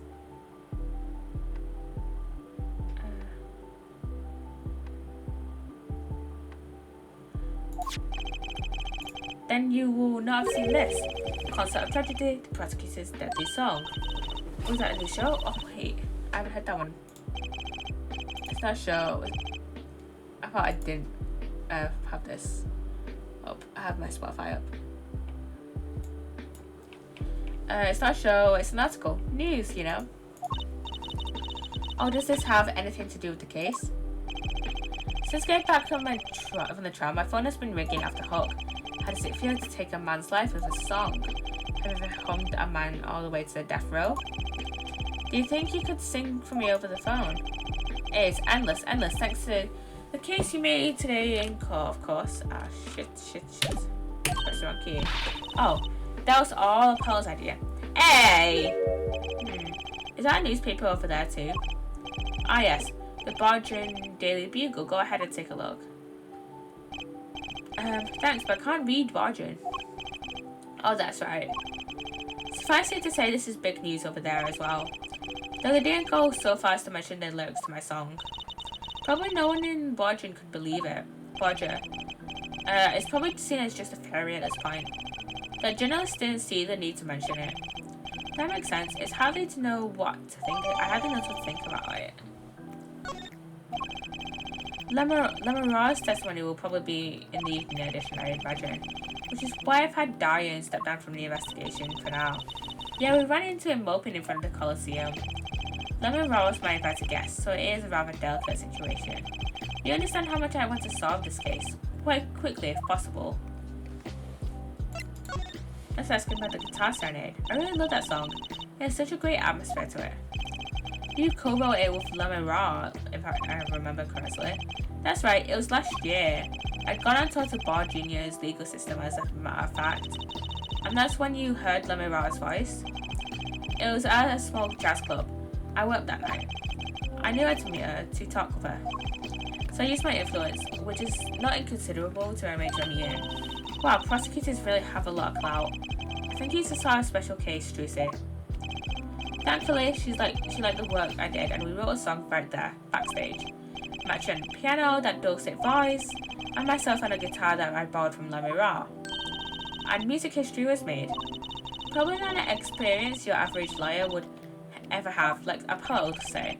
It is a memory I hold dear, and the song we wrote that night was this. And that very guitar is right over there. You mean this charred lump? Don't call it a lump, that's a piece of history. And it's only browned, not really charred. No matter, I shall never sing that song again. I wouldn't have used that guitar again either, even if I could have. What happened to that song anyway? Why did his guitar suddenly catch on fire? Do you know what you could show it for us? Your charred, slightly burnt guitar. I mean, he doesn't mind. What more could happen to it? Let us examine it then.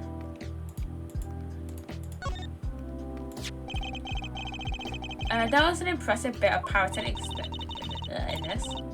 That's the guitar from the concert, isn't it?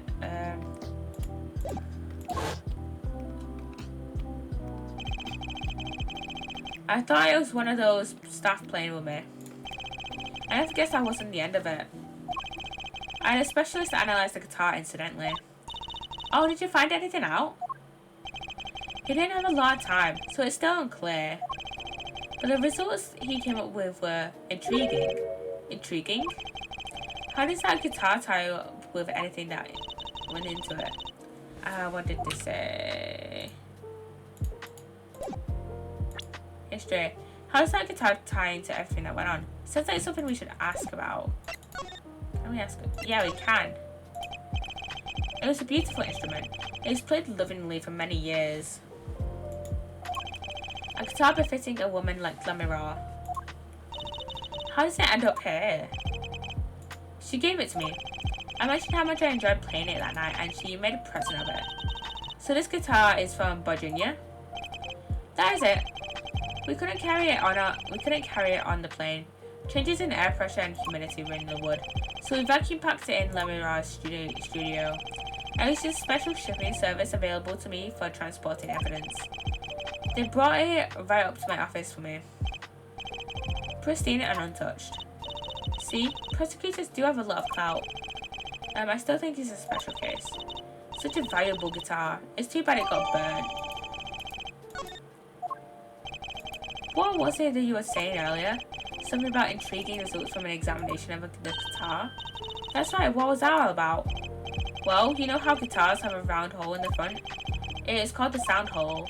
Ah, so that's what it's called. Well, they found something attached to the wood just inside the hole. A broken device of some sort. A broken device? Yes, this in fact. The examiner is busy with evidence for the case now, however, so he'll be checking this out once he's finished with everything else.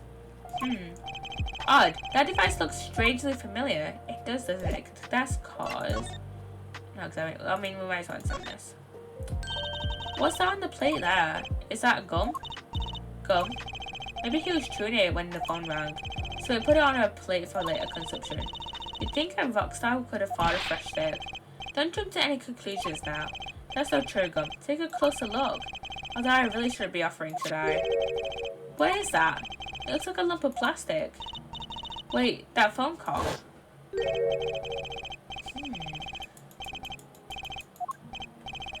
So Clavier doesn't even know what this is. I'm guessing. A replica. What?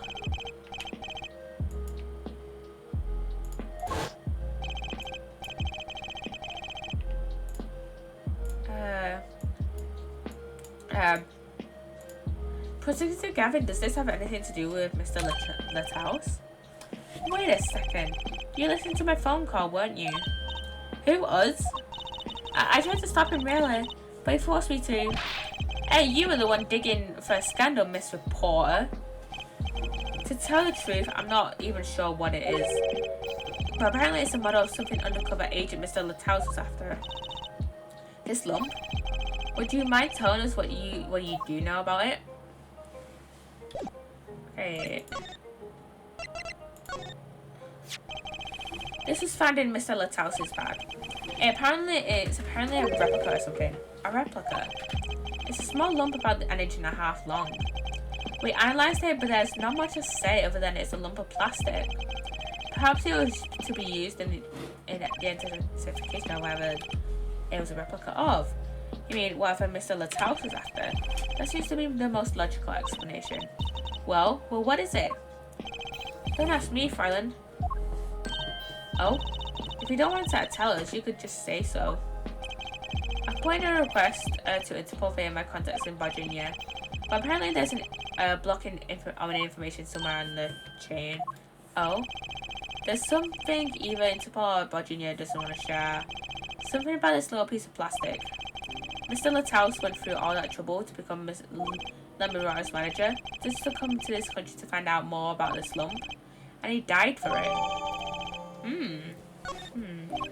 I sent someone to the Colosseum to fetch Lamara. Perhaps she knows something about it, being a Bargian. Let's show. Let's present the lighter to Clavier. It has to be one of these. What is it, Apollo? That device. That's for the new guitar. Take a look at this. Why, that looks like the same thing. What is it? It's an igniter. Another one? It's at the crime scene in Lemon Raj's dressing room.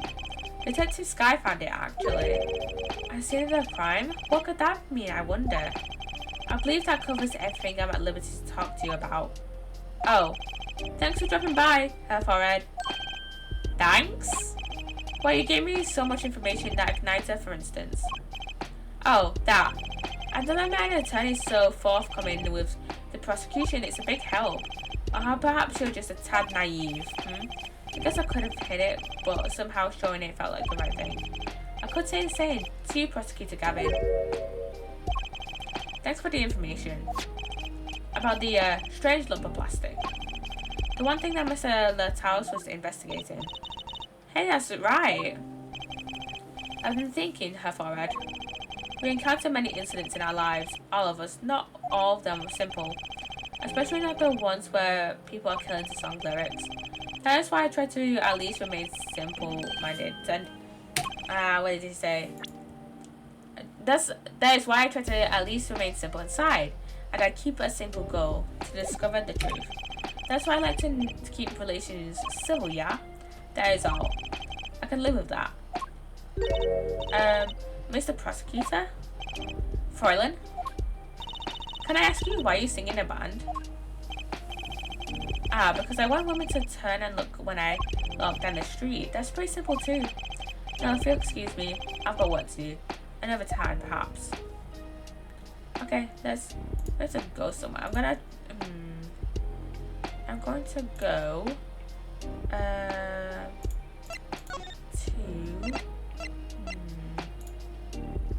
where do we go? Where do we go?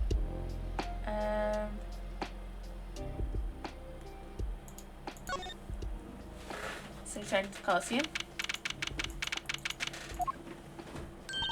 Oh, it's Emma. Oh, it's you. You came at a good time. Hello there, Emma. What's up? Either of you know where Lemon Raw is? Well, I saw her in the backstage hallway a while ago. Yeah, that's strange. What's strange?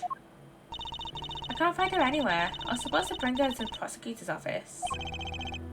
Lemon Raw's missing? It's hard to imagine her wandering off somewhere on her own. Being that she's blind at all. Yeah, we'll help you look for her. Great, thanks. Let's go. Let's go in here. This place is deserted. I wonder where Lemon Raw went off to. I'm sure she's okay on her own. She seems resourceful. I guess, but I can't help worry about her a little. Yeah, I can't help worry about her a little as well.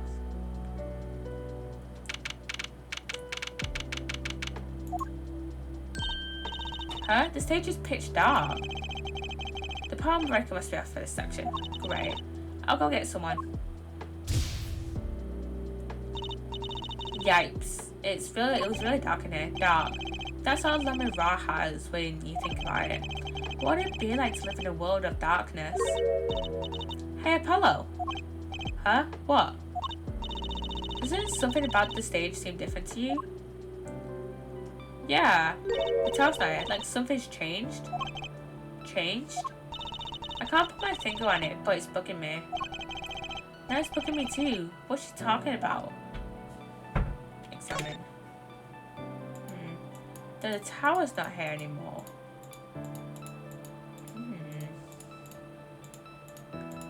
And wasn't this open?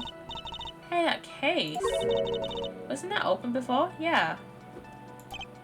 Huh. I guess someone closed it. Wait, look where the case closes. Something's sticking out. That doesn't look like an instrument. You don't think it's... Let's open it, Apollo. It's Lemon Raw. Why is she in that? Why is she in the guitar case? Emma! We have to get Emma! Lily was taken directly to the hospital. Emma ran around barking orders, making phone calls. Tracy just clung to my arm and cried. And me, I was still in shock. 2 bodies in 2 days is too many. Too many. Oh, we're here at the clinic, this clinic. Hickfield, yeah. Emma, how's Lamira? Is she okay? Oh yeah, we all owe you a big thanks for that, for sure. So, she's okay? Yeah, she came to a short while ago. We found her before it was too late. That's good to hear. So what happened? Someone attacked her. She was struck on the forehead. By who? We don't know. But they hit her on the forehead, right? That's right in front of her. How could you not? Oh, she's blind.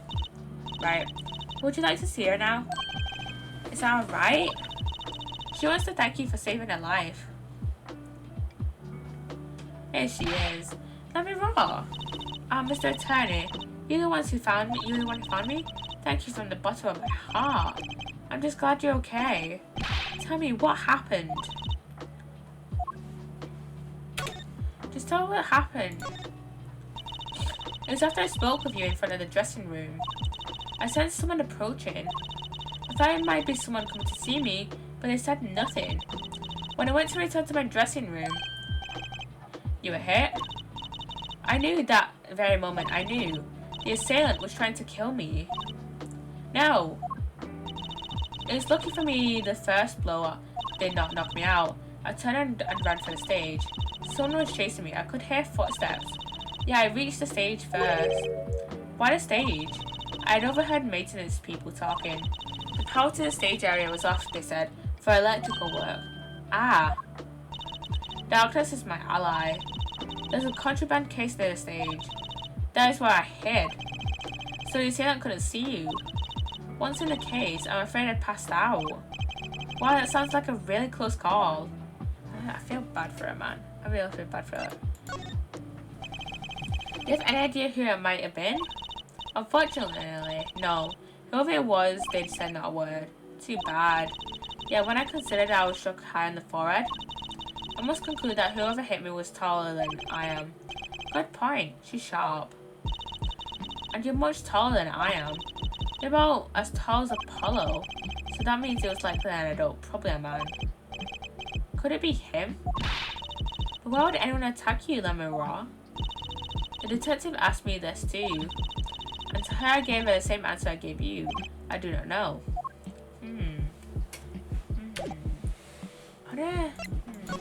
I wanna ask her, does she know anything about this? Maybe?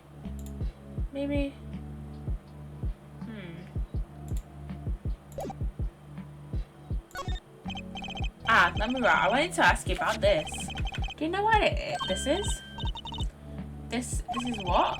Mr. Latouche was carrying it. It's a replica of the thing he was after.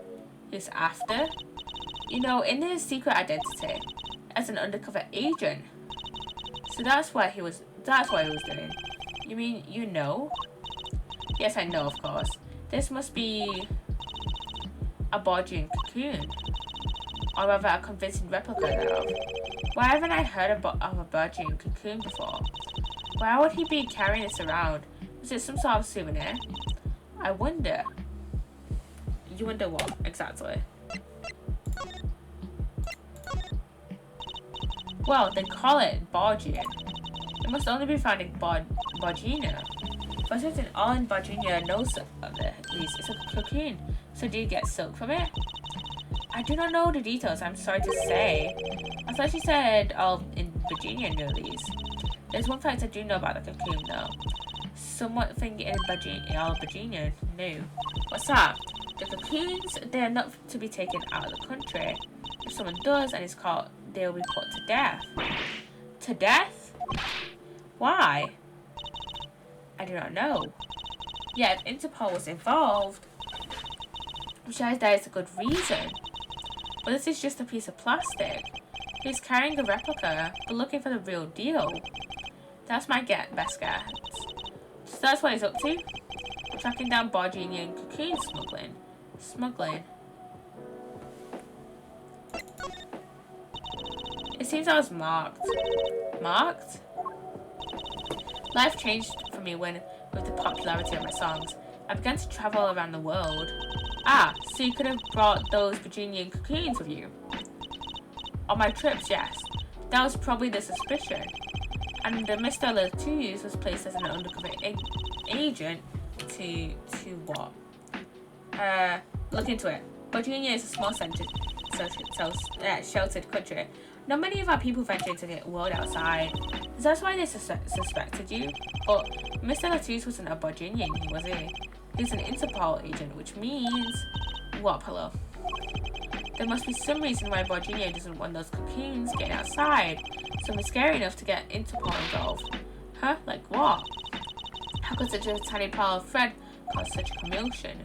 Cocoon smuggling. And Mr. Latouche had Lemuel marked. It couldn't be her.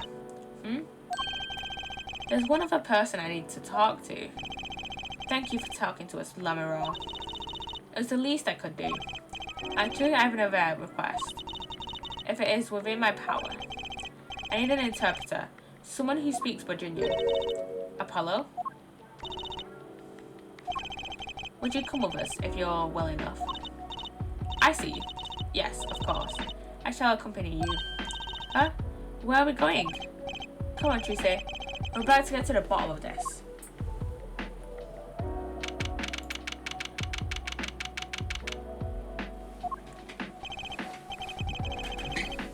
Mackie, we're going to talk to you about... We're going to talk to you about the case. Mackie. Could you interpret for us, Lemuel? Yes. Mackie, I'd like to talk to you about when we first met. When we still thought you were blind.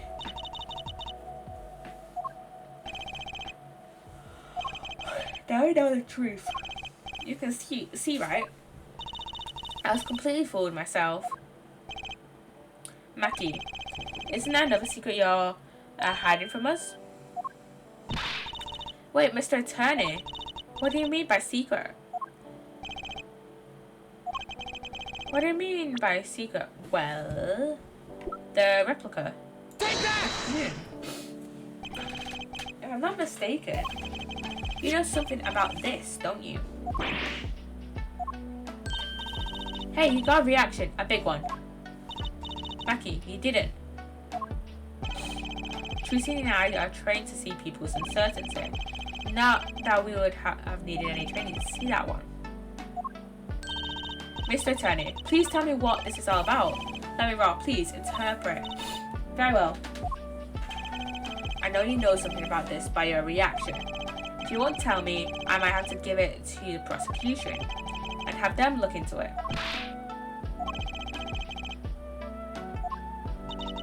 He asks you to wait. Do not be so hasty. Mackie.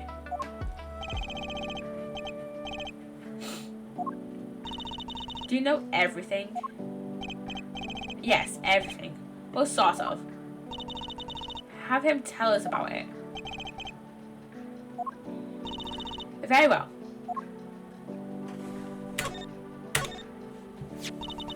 What is this cocoon anyway? The cocoon, the silk, is a potent cure. A cure? It must cure some disease.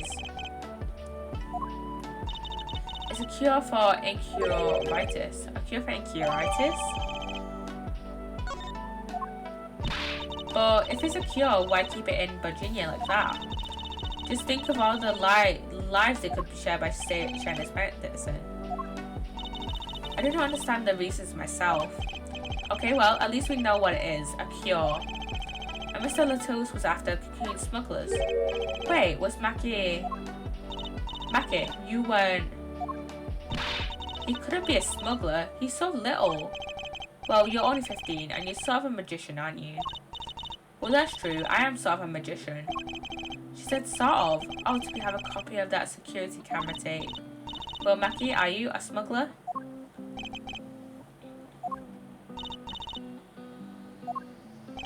What are they talking about? He won't tell me. First he plays blind, now he plays dumb. I wonder, do you think he brought a cocoon here to sell it to someone? If Machiavelli did bring one into the country, was he planning on making a deal for its sale? I can't go home. Can't go home? I can't go home to Virginia. I do not want to go home. The penalty for taking a cocoon from Virginia is death. That's why it's punishable by death. About the case? What about the case? You want to tell us about Mr. Latuz's death? This meeting's over. Dude! Come on, Diane! Yeah, come on, Diane! What do you mean? Business hours aren't over yet. There's a call from Matthew from the Virginian embassy. This meeting is over. Sorry. Just give us 5 more minutes. We can call them back after that. Sorry, no go. Come on, piano boy. We're leaving. Diane, wait! I never liked you. Either of you. Huh? He's gonna get put to death! Dude! Darn it, we were so close. He was about to tell us. Hey, Apollo.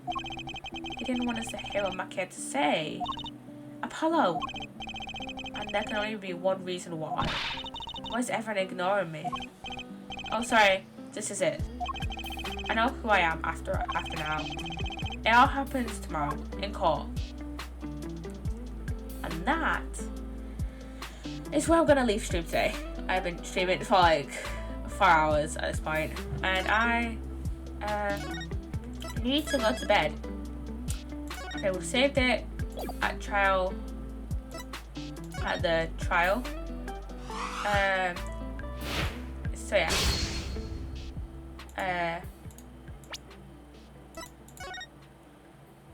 So yeah, we have the trial to do on Sunday, and yeah, I'm going to raid out. I'm gonna raid out. Let me find somebody to raid. Let me find somebody to raid. I'm going to raid. Ooh. There's quite a few people that I follow that is live. Let's raid Cat Dad. Let's raid Cat Dad. He's playing a little bit of Misfortune. Little Misfortune, which is always a fun little game. Yeah. Misfortune was a fun game to play. I played it like a little while ago, and that was such a fun game to play. So yeah, let's go raid Cat Dad. Anyways, guys, I shall leave you there. I'll see you guys on Sunday, 7:30 p.m. GMT. All my socials are in the link in chat or in my panels. I post every day on TikTok. I post like every 2 to 3 days, like as like max like 4 days in between posts on Instagram. Post like every day, at least 1 shot a day on YouTube. And yeah, I think that's all. That's all I think I need to say. Anyways, let's go raid Cat Dad. Let's go raid Cat Dad.